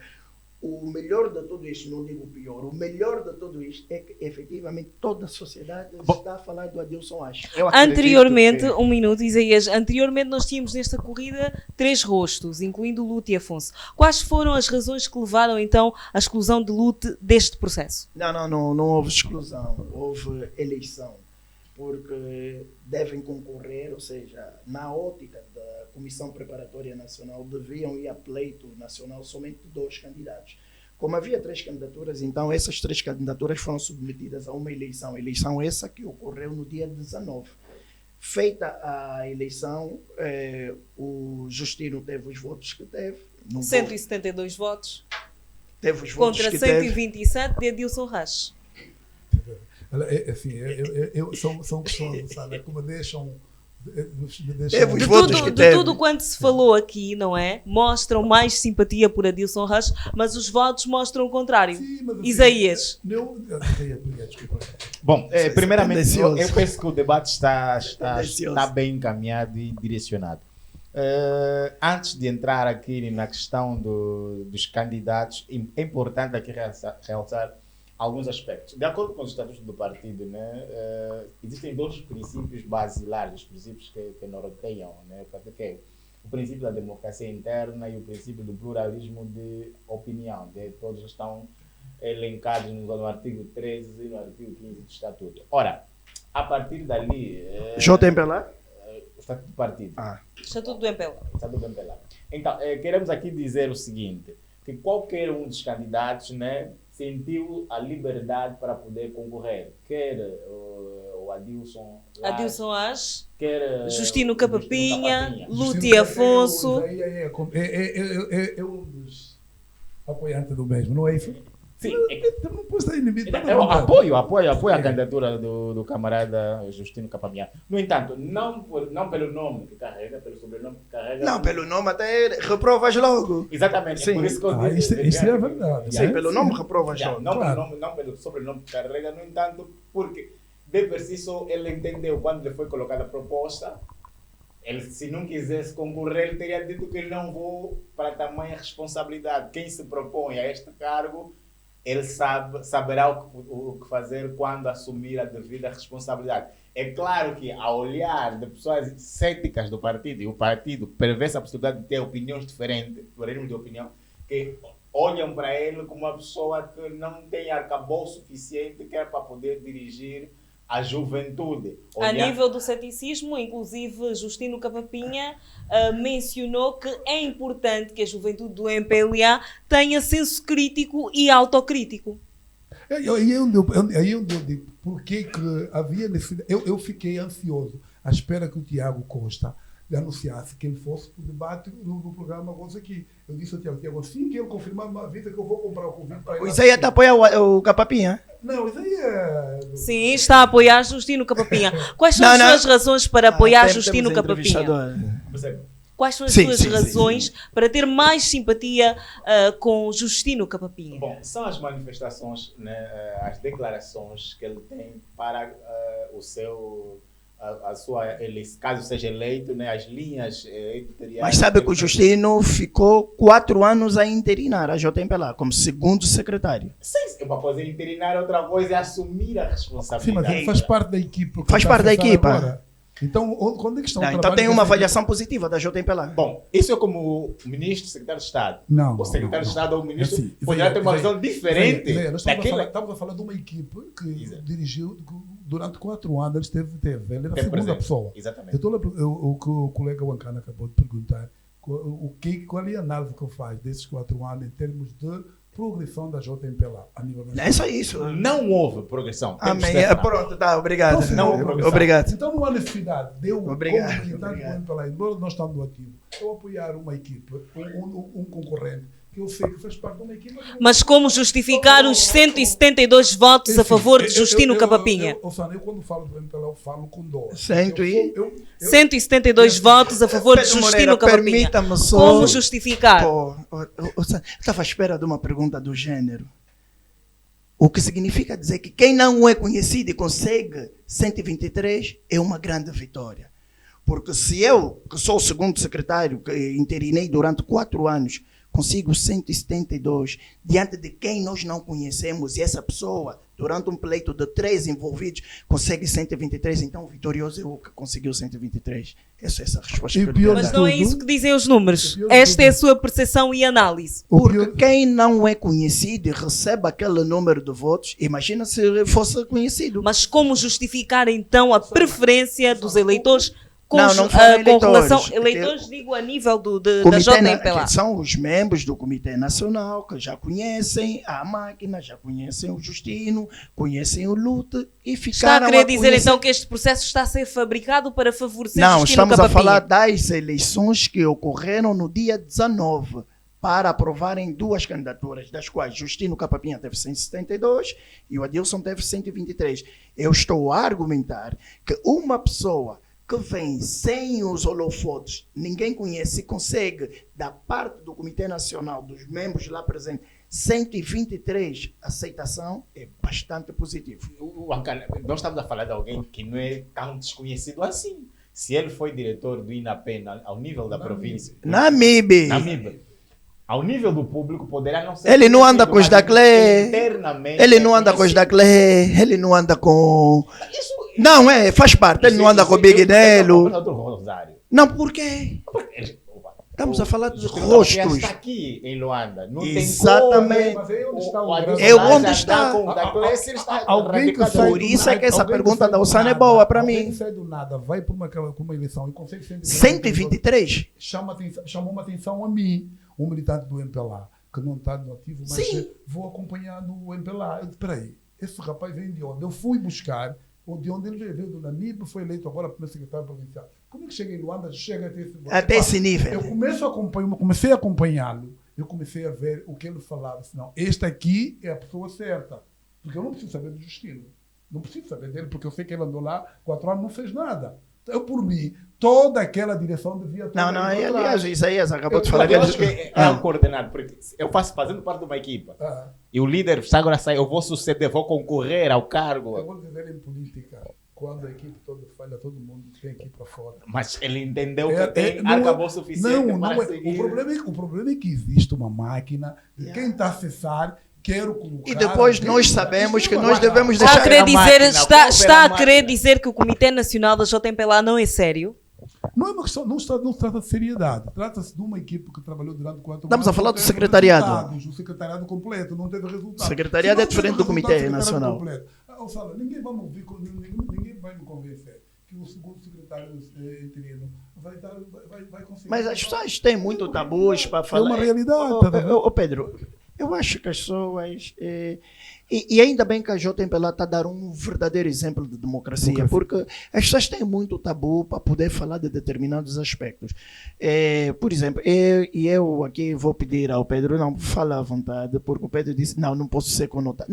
Não há conotações. Não, eu quanto à questão do MPLA, eu falo sem problema nenhum. Eu falo de questões de porque de situação nós de governação. temos Porque- que clarificar exatamente. Não fez nada. Sim. Eu não sei por que eu vou fingir que alguém que é meu colega fez boa coisa quando não fez boa coisa. Não elogiar. Assim, eu falo Não assim, é possível Osana, entendermos eu- isso. eu- 4 anos. Então toda a equipa aliada a Crispiniano dos Santos deveria ir Fracassaram. para Mas fora. então nós não temos que dar oportunidade aos outros.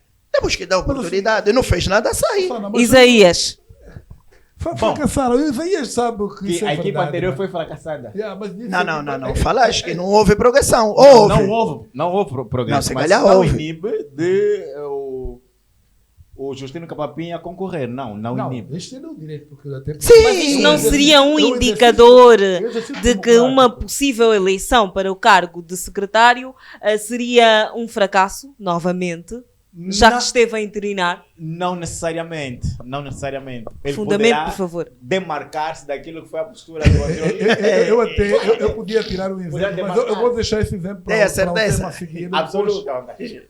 Aí. Assim, Isso é sério. Isso é futuro. Estamos a falar de uma juventude que precisa de alguém que lidera de Então, fato. Claramente, as pessoas vão aprendendo. Mas não, assim, Ele, claro você que não tem aprendeu- anotado você não a aprendeu- situação que não esteve. aprendeu durante 4 anos. em falta aí. em Você vai 4 aprender, anos. o interinado vai aprender enquanto líder? Claro, vai 4 colocar anos. em prática o que o líder anterior não conseguiu colocar em prática. Olha, essa ideia, eu admiro muito a JMPLA de hoje, honestamente falando. É muito fraquinha, eu tenho que dizer, infelizmente é isso. Eu já disse aqui, quando falo do MPLA, eu falo com emoção, porque eu não me sinto um militante do MPLA, eu sou o MPLA. E quando eu me sinto só o MPLA, quando tenho que falar, eu tenho que falar da OMA, tenho que falar da Jota, e às vezes sai lágrima quando eu vejo o MPLA a escambar, desculpa o termo. E isso aqui precisa-se mudar a situação que está a viver agora. E para mudar, a juventude atual é que tem de mudar. Mudando que colocar alguém que tem condições de levar a bom ponto. Porque desde que o Luther saiu, já não existe JMPLA. Concordo plenamente com o Dr. Moreira disse. No entanto, vamos agora para o pleito, ao nível do Congresso da JMPLA. Eu até por mim ele devia... A ver, vamos. Eu por mim... Não. Que ganhe o Justino, que ganhe o Adilson. Não. Isso vai fortalecer A ver, vamos, né? a dinâmica do partido. Já viu, e vamos ser justos, até porque estamos numa estação de rádio, já viu, por acaso, como é que os nossos órgãos de comunicação passam as atividades do Justino e passam a do Adilson Ash? Está a ver o que é isso? Ele está a ser levado Quer dizer, ao colo. Também são as campanhas são suportadas. Estamos a falar de órgãos de comunicação. Também são suportadas. Estamos a falar de uma Estamos a campanha, falar de uma campanha interna da JMPLA. Da JMPLA. Do maior partido que suporta o governo. Eu disse, tu estás a ver a gravidade. Você Então, como quer jovem, dizer, posso já passar sei o que jovem a Justino, falar isso. posso passar o Justino e não passo a Adilson, acho que está Estás a ver correto. o que é isto? Não está correto. Ah, Fer o princípio yeah. da pluralidade do partido. Não, é só isso. Não, é só para ver, vamos. Mas, não senhores, conversa, por vamos. É só favor, para olhar, está bem? Justino Capapinha defende a inserção na sociedade, cooperação com organizações juvenis para assegurar a vitória do MPLA em 2027, a estimulação do espírito de crítica e também de autocrítica no seio da organização. Isaías. Bom, é verdadeiramente um tema muito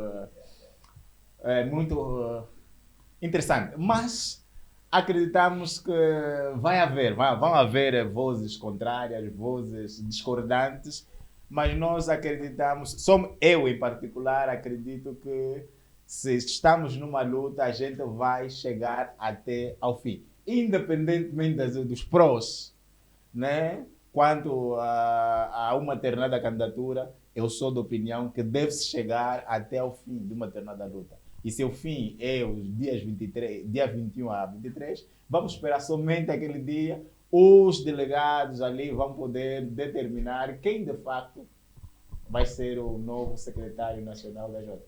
Adilson Raj defende o investimento e aposta na educação. Por mais infraestruturas que tivermos, precisamos investir na educação, porque ao falarmos de igualdade, não me considero igual a quem não teve oportunidade de estudar. Wankana. Mas é verdade. E nós estivemos aqui, antes de chegarmos à situação de falarmos sobre os aspectos eleitorais da JMPLA, estávamos a falar, por exemplo, quando eu cheguei, estávamos a falar, serão as pessoas, as instituições, e o Pedro Moreira deu um exemplo com relação à imagem da Osana, de que se a Osana for indicada para uma pasta ministerial, será a educação da Osana. Ou seja, o Adilson não deixa de ter razão quando fala que realmente nem todos temos as mesmas igualdades, e quando o Adilson fez referência a isso, falou da sua particularidade, ou seja, deu o exemplo de que lá no Namibe, e o Tiago por acaso fez-lhe uma pergunta muito bem feita e que por acaso melhor do que o Adilson respondeu, com relação se houve um processo evolutivo no ensino de Angola, e o Adilson disse que sim, porque outrora as pessoas saíam e percorriam grandes e grandes quilômetros para poderem estudar da sede municipal até a capital. Hoje já não é essa a realidade, ou seja, há um processo evolutivo graduativo. O que significa dizer que quando o Adilson fala que podemos falar de igualdades, mas se as pessoas não têm as mesmas, ou seja, podemos falar de educação, mas quando não há igualdade de circunstâncias, não existe efetivamente oportunidades similares, o Adilson não deixa de ter razão, ou seja, devemos investir muito seriamente na educação, porque é através da nossa educação que aspectos como os que eu nesse exato momento apresento para poder apoiar o Adilson Raj poderiam ter outras pessoas, e mesmo o Isaías, se tivesse mesmo esse aspecto da educação bem integrado, o Isaías poderia ver, durante esses 4 anos não houve isso, não houve aquilo, não houve aquilo, não houve aquilo, vou dar uma oportunidade. Isso também é uma questão de educação, esses apoios. É uma questão de educação. O presidente do Botsuana, Mokgweetsi Masisi, anunciou a pretensão de demitir-se após resultados parciais mostrarem a derrota nas eleições legislativas do seu partido, que está no poder há quase 60 anos. Gostaria de felicitar a oposição pela sua vitória e conceder a eleição. Pedro Moreira. O Botsuana hoje dá uma lição de democracia em alguns países da África Austral. Foi uma decisão boa do próprio presidente e do próprio partido. Uma coisa mostrou claramente que o Botsuana está com uma maturidade democrática elevada e faz com que países da região possam seguir este caminho. Ganha a África e a África Austral por si só, e o próprio Botsuana que tem um potencial em termos de minerais, felizmente tem recebido proposta para investidores em outras áreas, e também é na África Austral é um grande produtor de bovino, e ajuda o país a desenvolver nessa decisão que tomou, e acredito que países da África Austral, agora com esta lição de democracia que o Botsuana deu, comparado a Cabo Verde, que já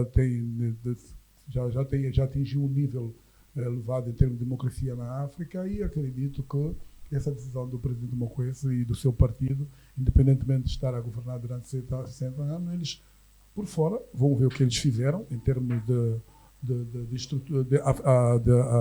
estruturas administrativas, se por acaso as próprias estruturas valerão não só para o país, para o partido que vai governar agora, e para eles que foram agora a oposição. Isaías. Bom, primeiro a República aqui, reforçar o que o Dr. Moreira esteve a dizer, é uma república democrática, representativa, né, parlamentar. O presidente de Botsuana é o chefe de Estado e também o chefe do governo. No entanto, eles têm uma democracia multipartidária, ou seja, a participação direta de vários partidos no processo eleitoral. Botsuana viu-se independente da colônia britânica primeiro, depois da África do Sul, em 1966. Desde 1966, o Botsuana tem organizado regularmente eleições. Pelo que acontece, o BDP, o Partido Democrático do Botsuana, traduzido para português, governou o país nesse período todo. Não havia, ou seja, havia oposição, mas nunca ninguém... É comum nos países africanos Exatamente. que isto aconteça. Mas o partido do presidente Massis conheceu uma pesada derrota a 31 de outubro passado, em que o partido de Duma Gideon, Boko Duma Gideon, acabou por vencer as eleições, e 72 horas depois Massis ligou para Duma dizer que felicitava-o pela vitória e disse que sairia do palácio. Uma atitude que vem demonstrar claramente uma separação, né, com a realidade geográfica que acontece aqui ao nível da África. Olhando para as eleições que ocorreram no dia 9 em Moçambique, que é um país irmão ao nosso, que foi uma clara distância, né, de comportamento ao nível do presidente Massis. Mostrou maturidade política, que o mais importante não são os interesses pessoais, mas o mais importante é o Estado. Exatamente, ele permitiu com que a cerimônia fosse realizada em Osano, mas foi uma cerimônia restrita, sem muitos milhões, né? Aquilo devia ser um multiuso qualquer, né, ao nível deles, e a cerimônia ocorreu. Noutras realidades africanas, sabemos como é que é o processo eleitoral e sabemos como é que é a tomada de posse, é um dinheiro que sai de conquistado. E daí, isso é conversa do Rosário. Mas, no entanto, aqui felicitar o presidente Gideon Boko. Qual é a sua percepção? Realmente era necessário demitir-se ou poderia simplesmente esperar até que chegasse o dia de desocupar a casa? Não, ainda que aventasse a hipótese de se demitir, só o facto de Dom Boko ter vencido as eleições levaria a que o presidente derrotado automaticamente, após a cerimônia, deveria deixar os aposentos do palácio para permitir que Dom Boko... Mas o importante que nós devemos aqui reter é o facto geracional está a fazer valer já a nível da África. Ou seja, o que efetivamente leva a que nós continuemos a ter em África presidentes seculares, se não mesmo com muitos anos de poder, é a idade. E nós estamos a partir para uma África que hoje nós já vemos muitos jovens assumirem o poder. No caso que ocorreu agora no Botsuana, só devemos nos sentir totalmente felicíssimos com o comportamento que Mongwezi, acho que é o termo correto, acho que é o nome correto, Mongwezi apresentou, e dizer mais, nós estamos na África Austral, e a África Austral tem um consultório de observação eleitoral, e dentro desse consultório de observação eleitoral as eleições foram consideradas livres e justas, pelo que não haveria, infelizmente, está a ocorrer num outro país da África Austral, que é Moçambique, e infelizmente não haveria como Munguese declarar fraudulentas as eleições. Ele próprio reconheceu, ele próprio apresentou a vontade de ser partícipe da cerimônia de tomada de posse, e é isso que devemos transmitir. Mas nós devemos colocar e começar a apresentar os aspectos positivos de que é a geração nova que efetivamente deve vir com outros índices de como ser e estar na política, porque nós temos uma geração totalmente, não sei se posso usar esse termo, Pedro Moreira, velha. Velha ou mais velha? Uma geração mais velha que deve então dar lugar aos mais novos, para que efetivamente a democracia que já se vivenciou com alguns mais velhos possa ser vivida então com alguns jovens, efetivamente com a transição e as eleições mandato após mandato.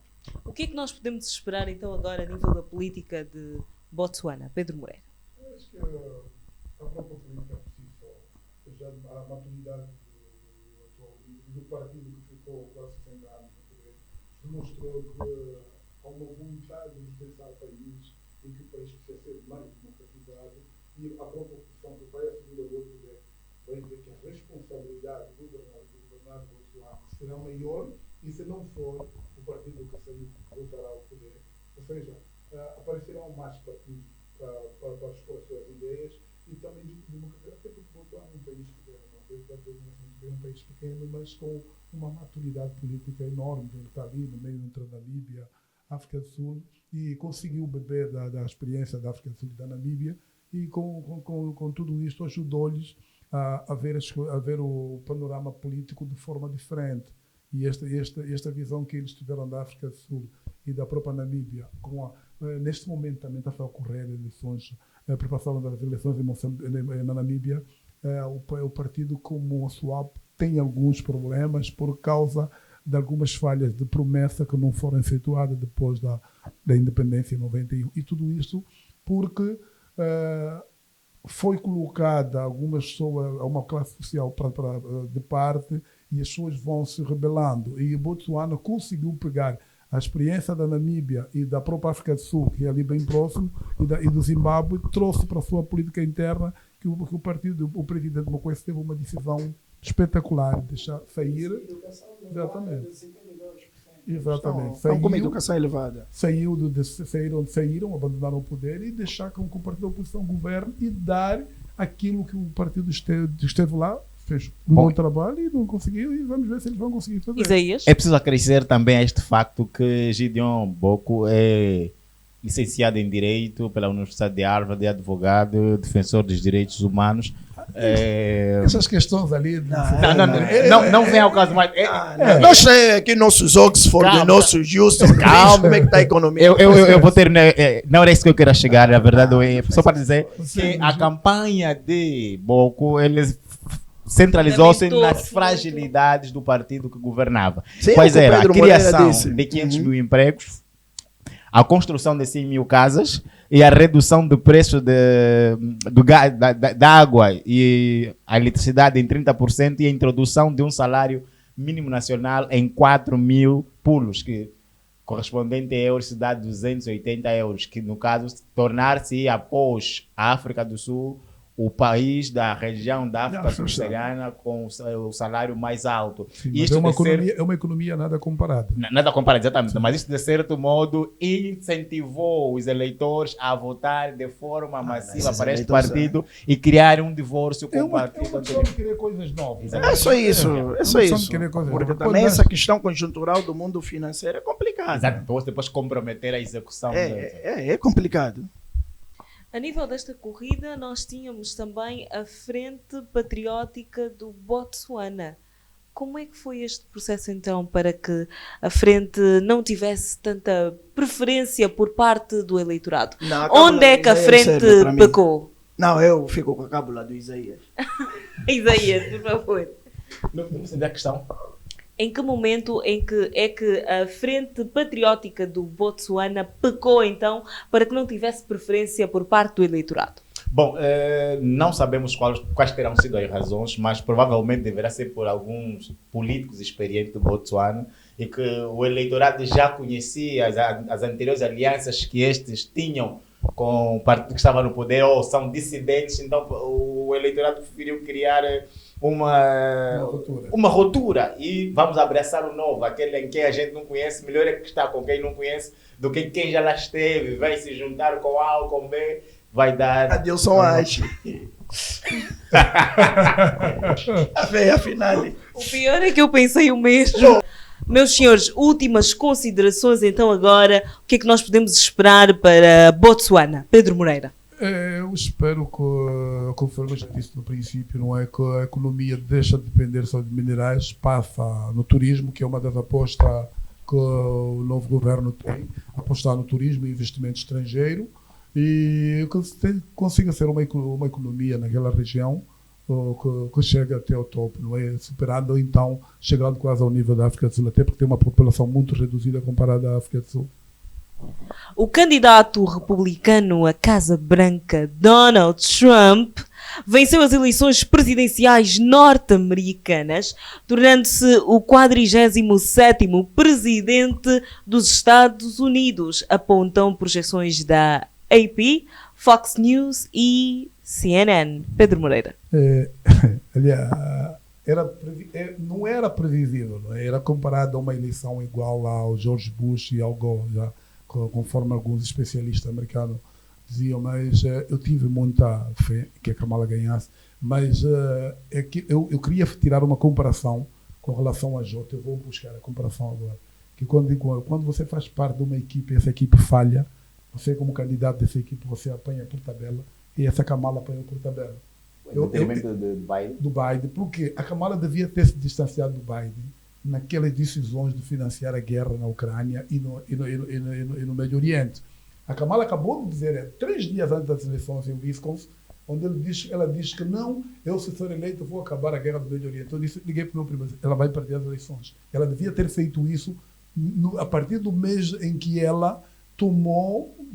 Foi indicada. Quando a convenção dos democratas endossaram, ela simplesmente fechou-se e nunca tomou a decisão de ter dito isso. Ela não se distanciou do Biden e Biden, infelizmente, insistentemente foi dando... Era uma questão de lealdade política? Não, uma questão de lealdade política. Em política não existe lealdade quando você é concorrente. Porque você tem que ver a tua posição, o que é que eu vou oferecer aos meus eleitores, quando ele sai, porque ele já está a sair, porque até o Biden não saiu porque queria, porque a própria convenção dos democratas exigiram que ele tinha de sair. Eu digo para algumas pessoas que aquilo foi uma manipulação entre Barack Obama e a Michelle para não dar tempo para que outros candidatos, que era uma candidata de Pensilvânia, também que tinha um potencial para se candidatar a presidente e que fosse a Kamala. Só que ela pecou em não ter se distanciado das políticas do Biden em apoiar a guerra no Médio Oriente e o massacre que o Israel está fazendo na faixa de Gaza. E tem uma grande comunidade. Estava a ver hoje, era uma madrugada, a CNN, fiquei a acompanhar, nas comunidades árabes, Michelle Obama, a Kamala Harris perdeu de uma grande margem. Perdeu uma grande margem por quê? Porque quando o Trump aparece ao poder dizer eu, sinceramente, vou acabar com a guerra, é o que as pessoas querem.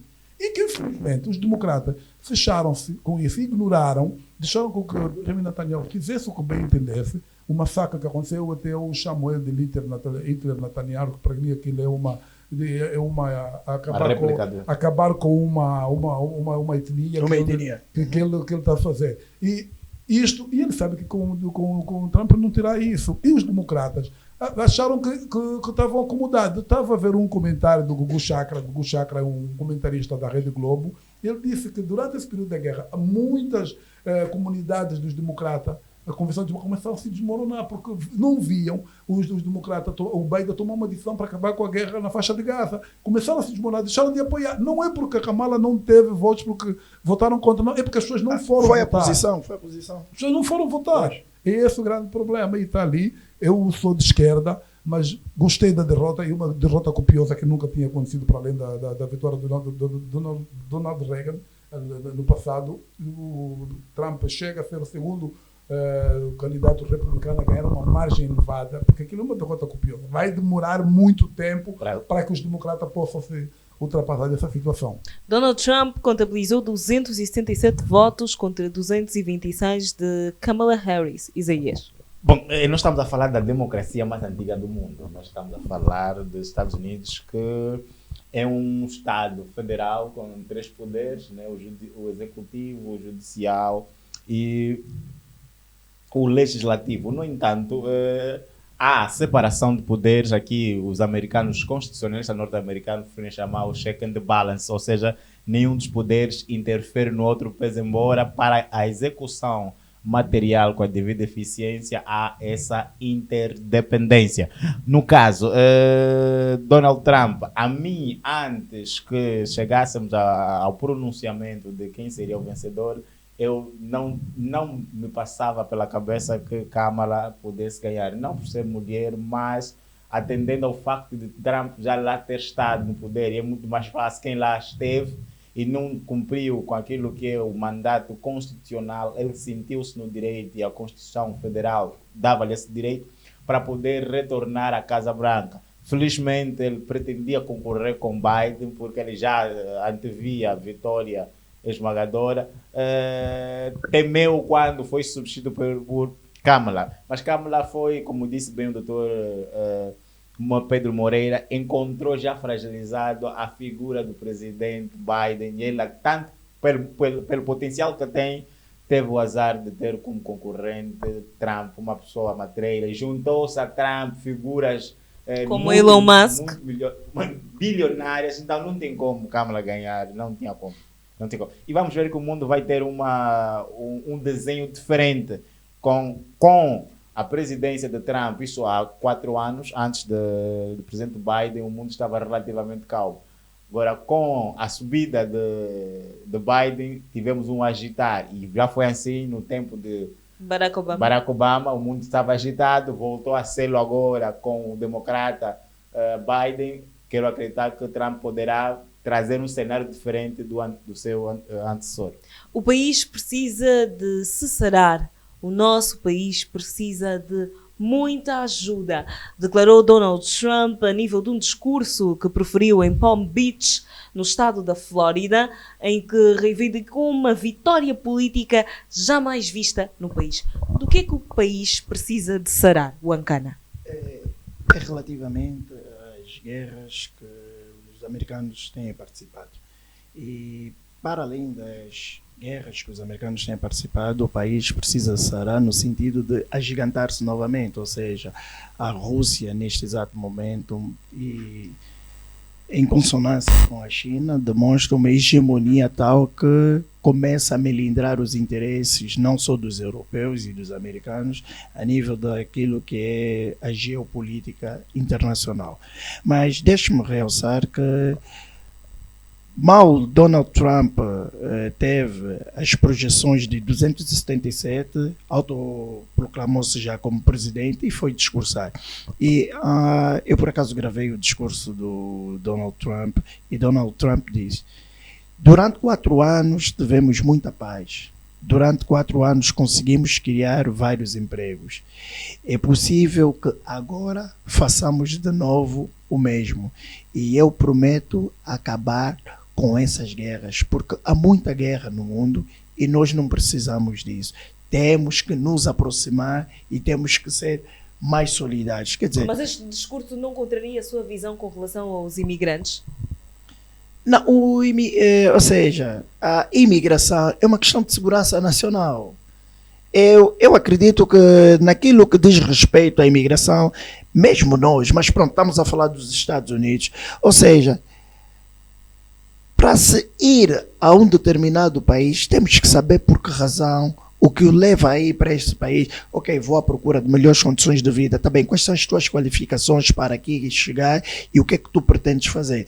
Com relação à política migratória, Donald Trump tem batido muito por causa dos mexicanos. E ele não fala numa política de imigração genérica, ele bate mais por causa da política migratória mexicana, que volta e meia é aquilo que muitos de nós sabemos, é contrabando, é cocaína à torta e à direita, prostituição, e mesmo também através das lanchas que saem da ilha de Cuba. Então, no que diz respeito à política migratória, eu acredito que não existe contrassenso, é mesmo uma questão de segurança nacional. Donald Trump afirmou que a América garantiu um mandato sem precedentes e poderoso. Recuperamos o controle do Senado. Temos um grande grupo de senadores, sublinhou após os republicanos terem recuperado a liderança da Câmara Alta do Congresso. Pedro Moreira. É aquilo que eu disse, isso foi uma derrota copiosa para os democratas. Desde que eu acompanho, que eu sou analista político, eu nunca vi uma derrota de forma abismal comparando a esta. E tendo um número elevado na Câmara dos Representantes e um número elevado de não terá o direito de indicar juízes para a Corte Federal, que é o que dá a Constituição americana. Isto fará com que Trump fará uma governação confortável.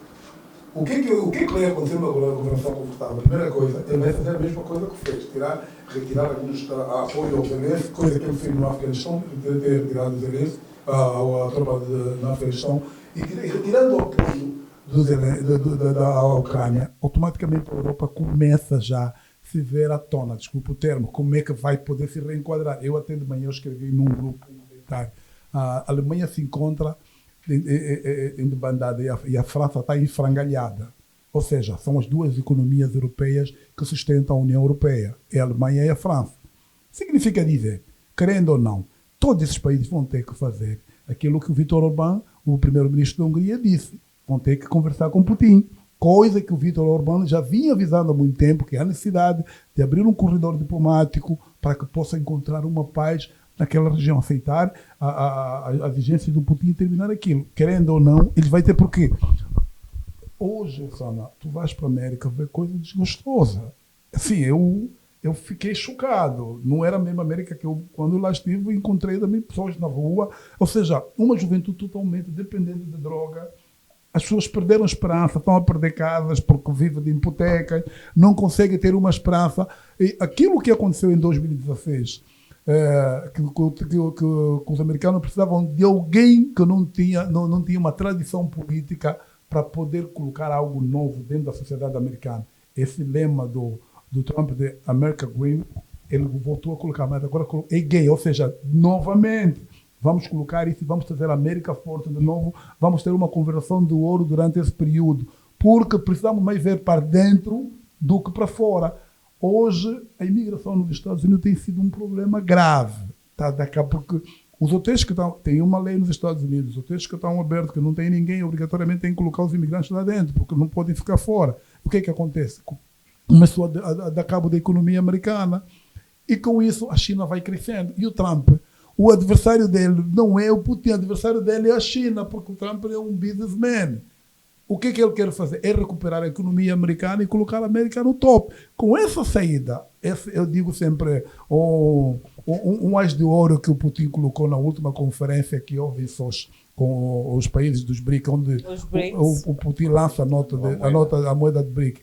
A América começa a se ver totalmente ameaçada. Quando ter uma segunda opção da moeda, a América sempre jogou a moeda como arma para poder intimidar alguns países. E nós até apanhamos também por tabela, né? Vamos parar na linha cinzenta, na linha preta, por causa de alguma exigência que eles fazem, porque se nós tivermos uma segunda opção, já que estamos na 60, vamos correr para ali, e acabamos correndo para o outro lado. Com essa entrada do Trump, e eu digo que o Putin, para mim, é o maior estadista do mundo. Ele olha para essa situação do Trump, ou seja, esse é o tipo que eu preciso, um tipo com sangue fervescente, e eu sei como lidar com ele. Não sei como é que até agora os americanos não disseram que o Putin teve influência nas eleições, porque da vez passada disseram que houve russos que tiveram influência nas eleições. Porque os democratas têm noção que eles falharam nos últimos tempos, falharam mesmo muito. E essa questão da guerra no Médio Oriente, agora no Líbano, na Palestina, tem uma grande comunidade árabe nos Estados Unidos que tem nacionalidade americana.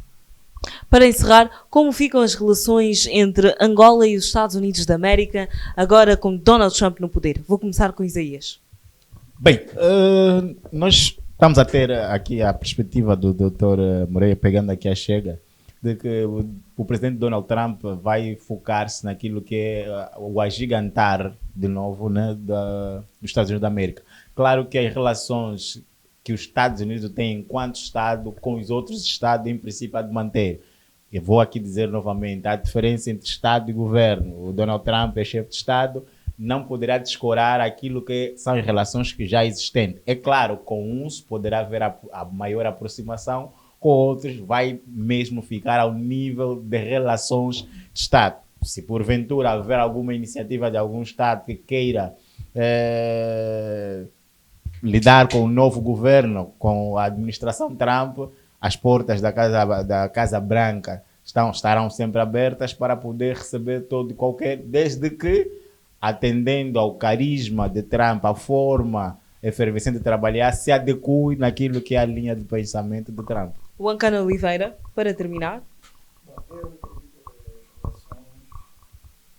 Continuarão a ser as mesmas. Aliás, o Isaías Isaías disse e falou, né, com relação ao facto de ser o chefe de Estado e os governos terem paralelamente as suas agendas. Claro que a potência Estados Unidos tem a sua agenda com relação ao governo de Angola e não com relação ao presidente João Lourenço. As relações vão continuar a ser as mesmas e, efetivamente, há melhorias. E melhorias em que sentido? Pedro Moreira disse, o Trump é um businessman e nós não somos aquele país militar. Nós somos um país que politicamente, em termos de negócio para os Estados Unidos ou para a nação americana, já convém, porque há interesses, e um desses interesses, por exemplo, o governo americano, através da Boeing, vai vender agora a companhia de bandeira angolana mais de 7 Boeings. Nós temos também acordos com relação ao corredor do Lubito. E acredito que Trump, que não quer que normalmente a China volte a agigantar-se com relação à África, Trump não vai querer, ou seja, não vai pretender efetivamente beliscar determinados interesses do governo americano por capricho. Ou seja, o corredor do Lubito faz parte dos interesses do governo americano e acredito eu que dentro desses acordos que o governo americano e o governo angolano têm, as coisas manter-se-ão. Poderão sim surgir outros em 2025, isso de acordo com as políticas que cada um dos seus representantes governamentais apresentarem. Obrigado. Muito obrigada. Você sabe, este foi o Giro Global aqui na Rádio Stop FM, sintonia 107.3 em FM. Continue a acompanhar-nos e a seguir o nosso trabalho. Siga e subscreva o nosso canal no YouTube, Stop TV. Siga as nossas redes sociais, Stop FM. A direção e supervisão é de Luísa Bídio Manuel, a coordenação de Felipe Candondo, a técnica de Nilson Kingongo. Trabalhou para si com muito gosto Ossana Inglês e tivemos juntos em painel o Ancana Oliveira, Pedro Moreira e Isaías Ivaristo. Estamos juntos, até a próxima. Rádio Stop FM 107.3.